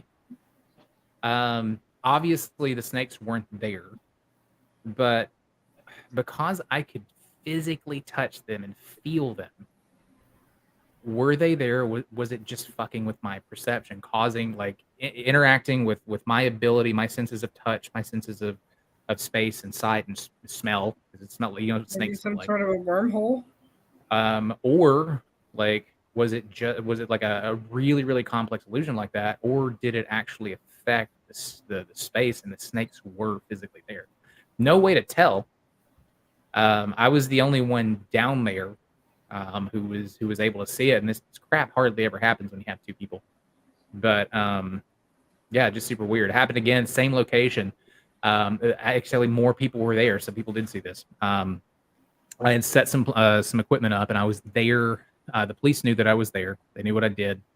I was in after dark, and I had set some equipment up at the well house.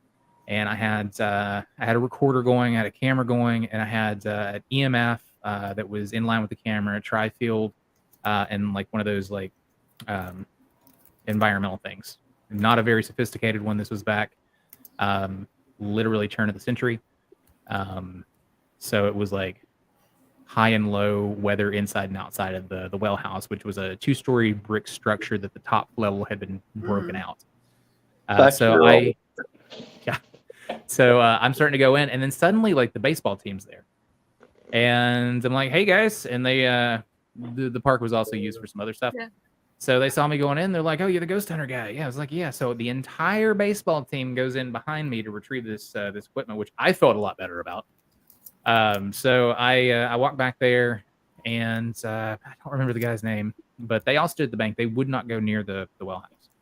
So I go in, I collect my equipment, I step out, and they all look like they're about to scream. And I'm like, "What the fuck is your problem?" And then my hair raises up because something grabbed my head and played with my hair. Oh, that would no. I couldn't see anything from the looks on their faces. They saw it. They screamed. These are baseball players, like Southern boy baseball team, screamed like little girls and took off through the woods. I was like, well, shit. And I turn around, the walls inside, because I'm still in the spring house, I'm in the archway of the doorway. I turn around, the walls are covered in these big spiders that look like just big brown recluses. And they're all crawling over each other in the walls. It's like cockroaches, but spiders. Nope. And I was like, shit, and then gone. Same in the States. Shit, gone. So I got my stuff, and I walked out of the park with it, and didn't get anything on the cameras or the equipment that I actually set up. The batteries had died in the camera, so it was no good. Of course. But yeah, so it took a couple weeks before the baseball team would talk to me again. But I heard. so yeah. So that was Wow. messed up, and that's one of the most haunted locations I've ever been to, and it's just a park in Cleveland's Fletcher Park. Nice. I was actually at Madison Seminary and something hissed at us. So Actually, an apartment building. It was an apartment complex thing, where like each individual apartment had their own door, but it was like above and below. So the above apartment had stairs or whatever.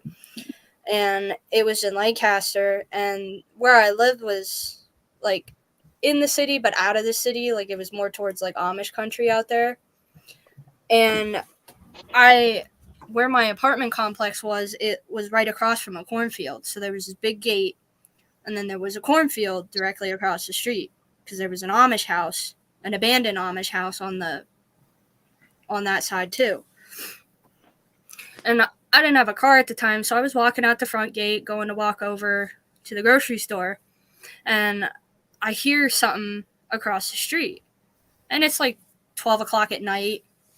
I'm in culinary school, so like I went to school in the morning and then did all my grocery shopping at like midnight because I'm awake doing homework and stuff. And I hear something, and it's coming from the house, and I'm like, nobody lives there. So I start walking through the cornfield, walking over to the house, and I get to the front porch, and I don't step on the porch because it's got huge holes in it, and it's dark out, and I can't see anything, and I'm like, hello? And I just hear, like, what sounds like an animal inside, like, fighting. And I'm like, hello? And then the next thing I know, there's, like, fucking a huge swarm of bats in my face. And a car drives by and doesn't, like, stop or nothing. And they stop and, like, see me on the ground. And they're like, are you okay? I was like, yeah, I just got attacked by bats. They were like, bats? Nothing hit you, honey. And I was like, what? So, like, I saw bats, but apparently the car that stopped to help me didn't see anything. That would be trippy. It's an episode of Scooby-Doo, and they're in on it.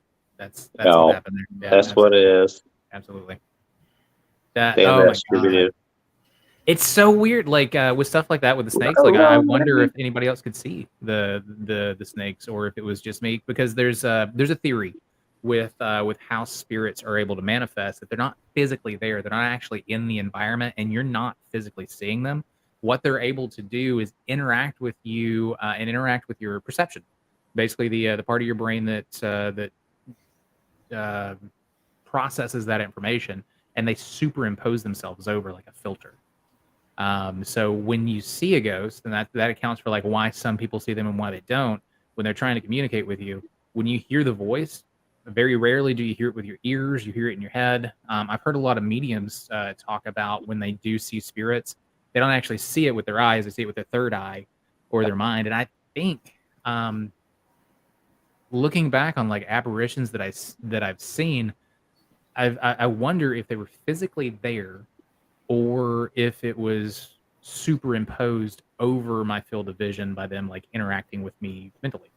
That's my problem why I don't call myself a medium anymore, because I couldn't tell between reality and a dream Mhm.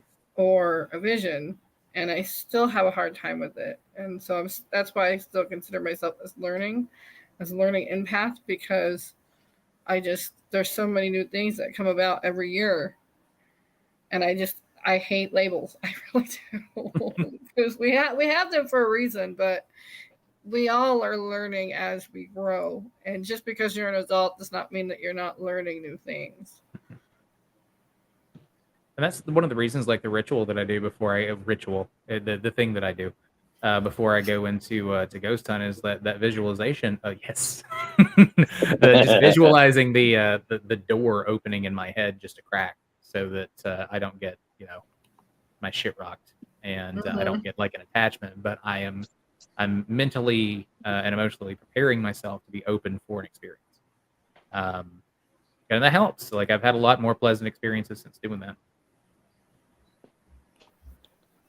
Maybe it's Sorry, just me. I'll I'm walk trying in to like, look up. I'm trying to look up Laura so I can send her the link, because that'll probably be the last story, because I do have work tomorrow. Yeah. I do not have her as a friend though.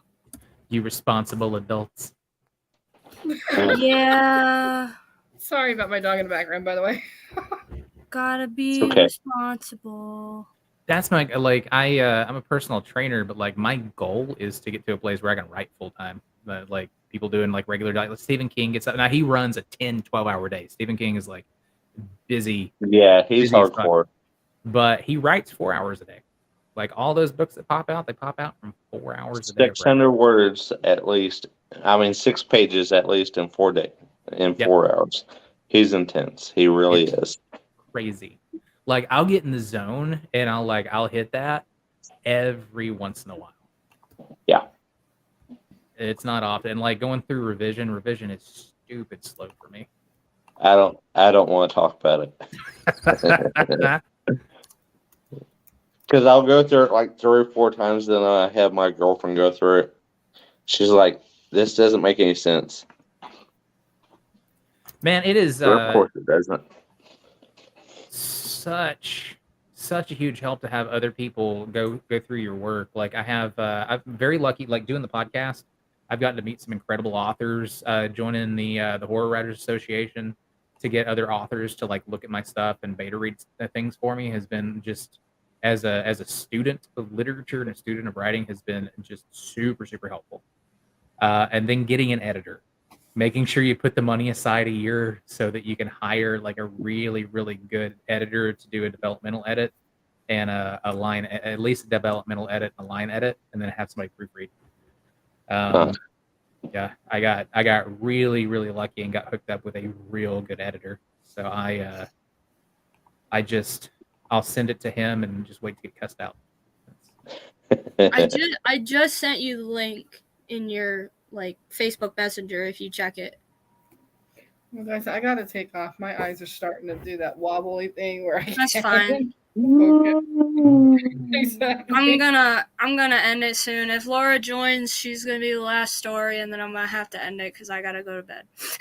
Yeah. Well, it was good talking to you guys, and hopefully we can have you guys on again. I'm sorry I broke you earlier. It's totally okay. No, we have to do that at least once a show. Exactly. Right?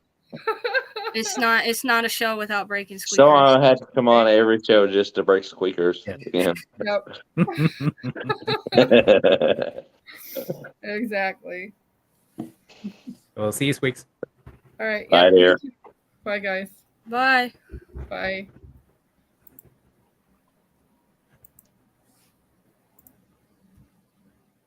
That's not what I wanted to do. Started to say, where'd I go? Oh, he's back.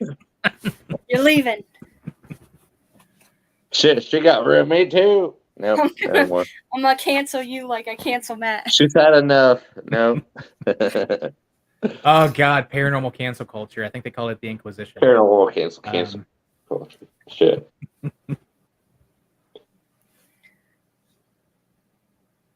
I think we should start with We'll back see if in. she joins. If she doesn't, then I'm gonna just end it because I gotta take Matt to work tomorrow at like 6:30, and then I gotta come home, sleep again, and then go to work and work all day. Yeah, I'm starting a seasonal position on Thursday where I'm working third shifts so that I can build up my client list for my personal training for the first of the year. Oh, I hate third shift. I always work nights. I'm used to it. I I don't work- sleep, so I work 2 jobs. I'm a flex security officer where Matt works, and then I'm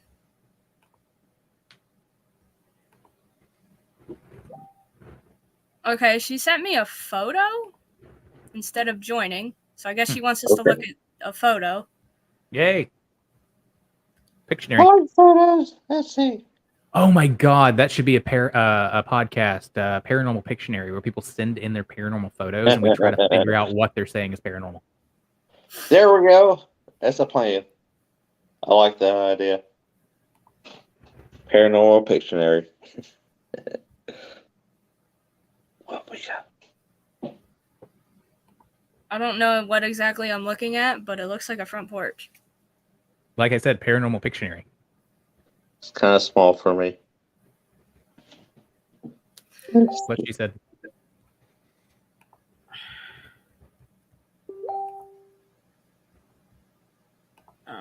Oh, It won't let me go forward. What the? I don't know what happened with that. I don't know either. It won't let me go. It wouldn't let me go forward. I was going forward and then it kicked to another picture. I don't know what happened. It looks like a front porch from what I'm like seeing.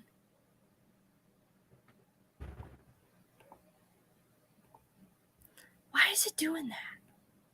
I don't know. I don't know either, but I'm starting to get annoyed. That's why I I'm don't just like. gonna go ahead and say, like, if you go back to that cabin photo, it looks like Bruce Campbell should be in that picture. Oh, that's what she means by artistic medium. Oh, she draws what she sees. Okay. Do you draw what you But see, with or paints. are you channeling, like auto writing, but like auto painting? I know a couple of mediums that do that. It is crazy impressive, the crap that comes out. That's what I want for my novels. If I could get a dead illustrator to illustrate through a medium for my books, that stuff, like if you've ever seen the paintings and drawings and sketches that are done by paranormal artists or like medium I've artists, seen that. That's insane. it's crazy. Yeah, it's super spooky. Yeah. And like with the stuff I write, like I want that. Like I want that style in my book. Well, it's fine as long as I'm not writing serial killer novels because, you know, then I drink and listen to Mozart and you don't know what's going to come out. Actually, I don't even know what's going to come out because that's the only time they'll let me write. This is literally like Pictionary. I don't know exactly what I'm supposed to be looking at. And this is something for Ghost Hunter advice. Like if you guys send in pictures to my show, oh, there he is. There's the guy. Hey, Big Sexy. You have Where'd failed Big this Sexy podcast. go? Damn it. No. There he is. Nope. Stop it. Damn It's it, my Big show. Sexy. You're in the show now. Pop it in like the Green Arrow of Ghosts. You're like, you have failed this podcast. No, it's usually what I say for myself. No, I'm just looking because. Now, why are you? Her destinations are working just fine, but for some reason mine aren't. Well, it did a little hiccup on Facebook earlier. I was going through the pictures that Laura sent me because she wanted us to look at some pictures. And it like skipped and then went back and then skipped again and then went back and I was like, stop it. Stop it. Oh no. But I don't know what That I'm keeps looking at. I'm looking at disappointing a me. cabin, I guess, or something. Tanner, my glass is empty Well, again. Oh, no. that is a vehicle, I got you, and bro. I'm assuming a dashboard. Yeah, Nice. I know that. We also call that a picture. Shut up. A photograph. She's upstairs. I'm downstairs. I'm safe for now. For the moment. Yeah. So much Yeah, for this is what I Snicker's think he's idea, like huh? trying to show us, but I don't know exactly what I'm supposed to be looking at. Wait, they're drinking? I want some wine. I want Wine. I have to be up in the morning. I I'm can't go in too crazy. Kentucky. We drink bourbon there, bud. I don't have any of that. No, I That's have the Tennessee. Jack. Do I we're need to send you a bottle, really? Good luck, right, Tanner? Yeah. Send me your address. I'll make it work. All right, then send me the jail you're gonna be in. Yeah, let me know how that works out for you. We've done it before. Like I've sent crates of Chattanooga whiskey to relatives out in Arizona, and then just this time, and like, Maybe I think it depends on the state. huh? That sounds about right. Pennsylvania, Yeah, they're not getting anything out of it, so they're like, no. Yeah. Well, if that's the case, I'm gonna go get my wine. I'm gonna get some wine. I'll be back. Ooh. Hey, I've got a brand new bottle on top of the fridge that's called Fighting Cock. Pick it as it is. We have one that's called 3 Bitches in Heat. Nice. Don't get me We one of got them. that at the fair. There was a wine tasting there called Isn't Three that Dogs something? Vineyard. Critter wines are hit or miss, but like there's some really good ones. Fighting Cock's pretty good. I haven't had that one. I had Jackass. Jackass is cheap but good. We have a couple vineyards here in PA, but I don't get to go to them a lot. The last time I actually drank wine was when I went to Italy. Nice. That's what you should do. Like for the show for branding stuff, you should come out with like wines for cryptids. Like I took a detour. No. I suggested, sex toys, but she wouldn't go for that. or just do the OnlyFans page, and it's like what is it? Kinky cryptids. Because I came up with the Mothman that it glue red, it glows red, and there's a There few is others. a subgenre in the horror community that is just like weird erotica with cryptids, A little bit of wine. and it is so messed up. I read Anne Rice. Okay, if you haven't read the werewolf series, I don't know what you're talking about. I haven't. I got a couple of her books. She unfortunately passed. I know. I was so sad. I'm going. Next time I get to New Orleans, I'm going to go visit the mausoleum. But yes, I'm very, very full aware that she passed. You're just like, shut the fuck up so I can get off this and go to bed. She's like, "Would you leave me alone?" No, I don't want to go to work though. That's my problem. I would love to be able to do podcasts and stuff on YouTube full time and not have to work full time at 2 jobs. And then I work after part this, time at one job, full time at another. Did you catch the Ghost Hunter Advice episode where I went over monetization for ghost hunters and podcasts? No. Have you looked at monetization for Creepy Cryptids? Because you have a really good brand that you could do the shit out of merch if you did it right. I have not looked at monetization for it, no. You want to talk about that off air? When Yeah, you're not that's about to fine. fall asleep? yeah, really, I I'll can show you come how up to- with I'll show you how to some set it fun up. designs. Ooh, now she's drinking too. Why Everybody's you got tell me how to booze. drink wine? You fucking tell me how to drink my wine. I drink my wine how I want to. I I had don't a let coach. stuff breathe. Cheers to all. I had a coach, and he was my first CrossFit coach, and I was on my way up in my career. He was very, very well off, and the only reason he was a coach was because he didn't have to pay for his CrossFit contract, which if you do CrossFit, it's about $200 a month. He did it for free because he coached. He said, if you really love doing something and you want to be successful, you find a way to monetize it. Not just to make anything off of it, but so you're not spending money off of it, because what you love doing shouldn't be a liability. You know, it also shouldn't be like your main income, main focus, if you don't want it to become like a job. But doing little things like I became a CrossFit coach and personal trainer. I got to stop paying for CrossFit, got to make a little bit of money off of it. Paid for all of my races. I didn't go out of pocket on any of it. With ghost hunting, I've gone out of pocket on it, but I've also done things, ran merch stuff so that it paid for it and I didn't have to go out of pocket. And I've got to do some really cool things. With writing, I love writing. That is something that I'm looking to make a career either before or after I retire. But it all comes down to having a strategy to monetize. I always get on that. I'm very into careers and finding ways to not pay for doing the stuff you love doing. I'm gonna pull him up even though he's not down there and see if he notices how long he's been sitting on air without anybody in there.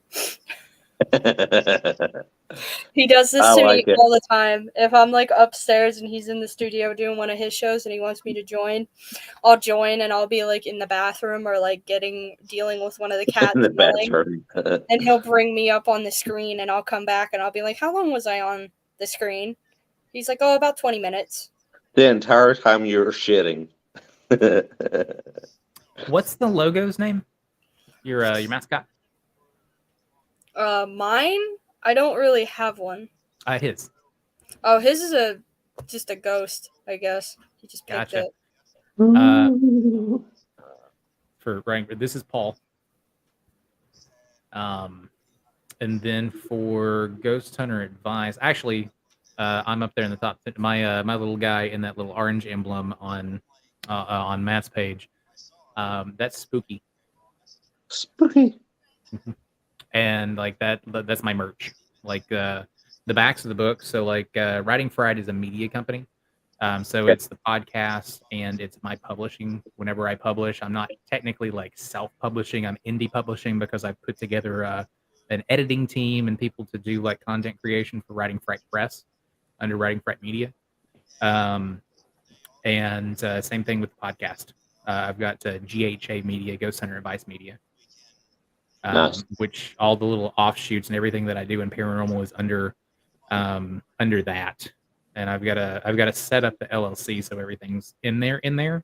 But I found like it's not just to limit liability with products and stuff. It actually helps you keep everything super organized for taxes.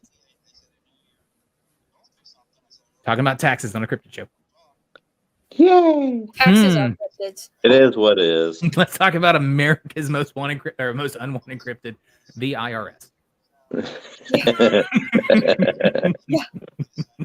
I mean, when you run a business, it's part of it. You can't help it. It is what it is. So That's why I'm kind of happy. Like, as far as like Matt's merch stuff goes, he hasn't sold a lot of it, let alone very much of it. So he technically doesn't have to claim it on taxes because he really hasn't sold any of it. But it also sucks because he paid somebody to print all that stuff and like put it on a website. Oh no! And we haven't sold any of it. Oh no, mine's print on demand. So yeah, print on demand, drop ship. That's the way to do merch. Yeah, you guys, let's not like public. That's why mine's squared shop. Yeah. I do that because my fitness business for my clients and stuff, and I've got to get an order together for some people. I do T-shirts and I come up with different things like sayings on the show are big ones. Like my fitness podcast, I do solutions instead of excuses, or solutions over excuses is a saying that I say a lot. It's like, oh, well, I had this happen, I had that happen. This okay, well, solutions over excuses. That's your excuse, which it's a legitimate reason, but it's still an excuse. But what's the solution to get over it? So like, I had that printed on a T-shirt, had that printed on a hat. I try not to be an asshole. Drink. That's what the solution is. Yes, another drink. I just try to work smarter, not harder. That's my solution to everything: is work smarter, not harder. See, like that's a good one for like a ghost hunting tee. Haunt smarter, not harder. And like people buy that crap. People buy that stuff like crazy if you write your copyright for the Facebook ads and whatnot. Yeah, you should see my merch. It's fun.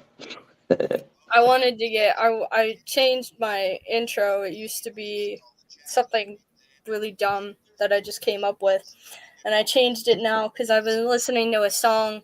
The song itself is called Cult, and I was like, what if I called all my viewers my cryptid cult? Naming your community is huge. Like my podcast for fitness, because fitness is the one that I actually monetize, and it's my day job. It's Fit Parent Revolution. You join the revolution. So my listeners, the people that follow me, the people who become my clients, they're revolutionary parents. So like that's the name for them. Come join the revolution is signing up for the program. That's the call to action, the call to buy. Join the revolution. Do what's right for you and your family and your kids. And you start getting these people behind this, and it becomes an idea, and it becomes a community. It becomes something that's a lot more powerful than just an entertaining show. Which, especially in the paranormal, I mean, look at what Jim Harold has done with the Jim Harold's Campfire. He's made just an amazing safe place for people to come talk and share their stories. Same thing with Bridget Markor and her show, and like the different podcasts and things that are out there where people have built these communities. You build a safe place for people to come talk about this stuff. Like talking about cryptids, it's not something that I do every day. You know, I'm even in a CrossFit gym, which most of us are nerds. Most of us are like, they're talking about Star Wars, we're talking about like D&D. Still trying to get a group together to play D&D. But I've been trying to do that for a while. for real, I'm about to just go virtual. I'm like, you know what? I've got a paid Zoom account. We're gonna get people together. There are campaigns on freaking Zoom. But yeah, I mean, building the community, it gives us people a safe place to go, and it has value. And something that I talked about on my show is if you're monetizing and if you're looking to like sell merch, you're looking to sell a service or something, it's all about perceived value of the people that get your product. As an let's say as a medium, as a psychic, perceived value is the difference between fraud and a legitimate service to charge for.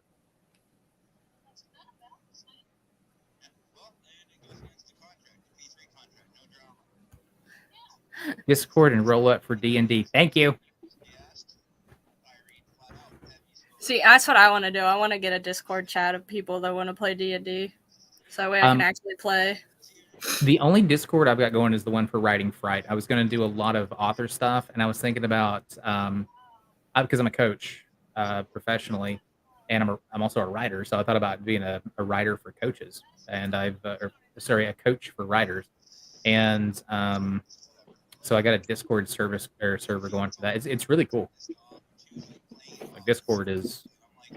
I'm in a bunch of Discords because me and my friends are all gaming nerds, so we all have we're all in a Discord where we watch anime and we'll like play video games together, and we'll all be on Discord. And that's odd. Still, like I'm Gen X, so like I'm new to all this crap. I'm a millennial. No, I've been watching anime for years, so. Cowboy Bebop is pretty much What's it. your favorite? My favorite? Tokyo your Ghoul. Favorite. I love Tokyo Ghoul. That's one of my favorites. Ashley, it's Writing Fright. So the same little thing that's right there. It's just the Writing Fright Discord. But I think the very first anime I ever watched was Inuyasha on Toonami when Toonami was really big. Oh my god, I miss Toonami. Oh yeah. Yeah. And Gundam Wing. Yep. Gundam Wing was phenomenal. I never got into Gundam. Like growing up, the original Dragon Ball. The original Dragon Ball, yeah. Yep. Like that one, I liked it, and DragonAll Z. And then I stopped watching after Dragon Ball Z. And the only real anime that I've watched since then has been Cowboy Bebop. Naruto's a good one too. Naruto and Naruto Shippuden. Yep. Shippuden, though, sadly, they added a lot of filler, which I don't like. Exactly. There's like almost 300 episodes that is just filler, and it makes me sad. Yes, Demon Slayer is good. I just finished the 3rd season of Demon Slayer. They're making supposedly going to be making the fourth one. Jujutsu Kaisen is a really good one too. I haven't watched that one yet, but it is on my watch list on Crunchyroll. I highly suggest it. I keep I've hearing about seen- Crunchyroll. I've seen people talk about it, and they're like, "Oh, it's so good." They're like, "If you like Demon Slayer, you'll like Jujutsu Kaisen." Yeah. I just finished the 4th season of Overlord. This ends the series as like the anime for now, and then they're going into the movie. Nice. Huh.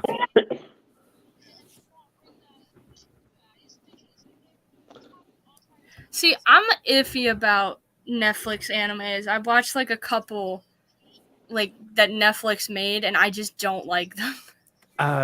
Castlevania. I totally forgot about that one. That one I do enjoy. I do like Castlevania. Castlevania is one of the few that Netflix turned a game into an anime, and it's good. But any of the other ones I've watched that are like Netflix originals, I've watched the first 2 episodes, and if you can't get me hooked into it by the first 2 episodes, I'm not gonna like it. That's it. This is something that I found like super interesting. So like in high school, like you had like the jocks, the people that are into anime, like the drama club, and like you had the social split. So when you get out of high school, I'm not sure if it's like that I'm gonna say in crowd, out crowd. Out crowd just gets super buff and into fitness and stays nerdy, or if like the jocks just kind of actually talk about like open up and they're like, yeah, I fucking love Star Wars.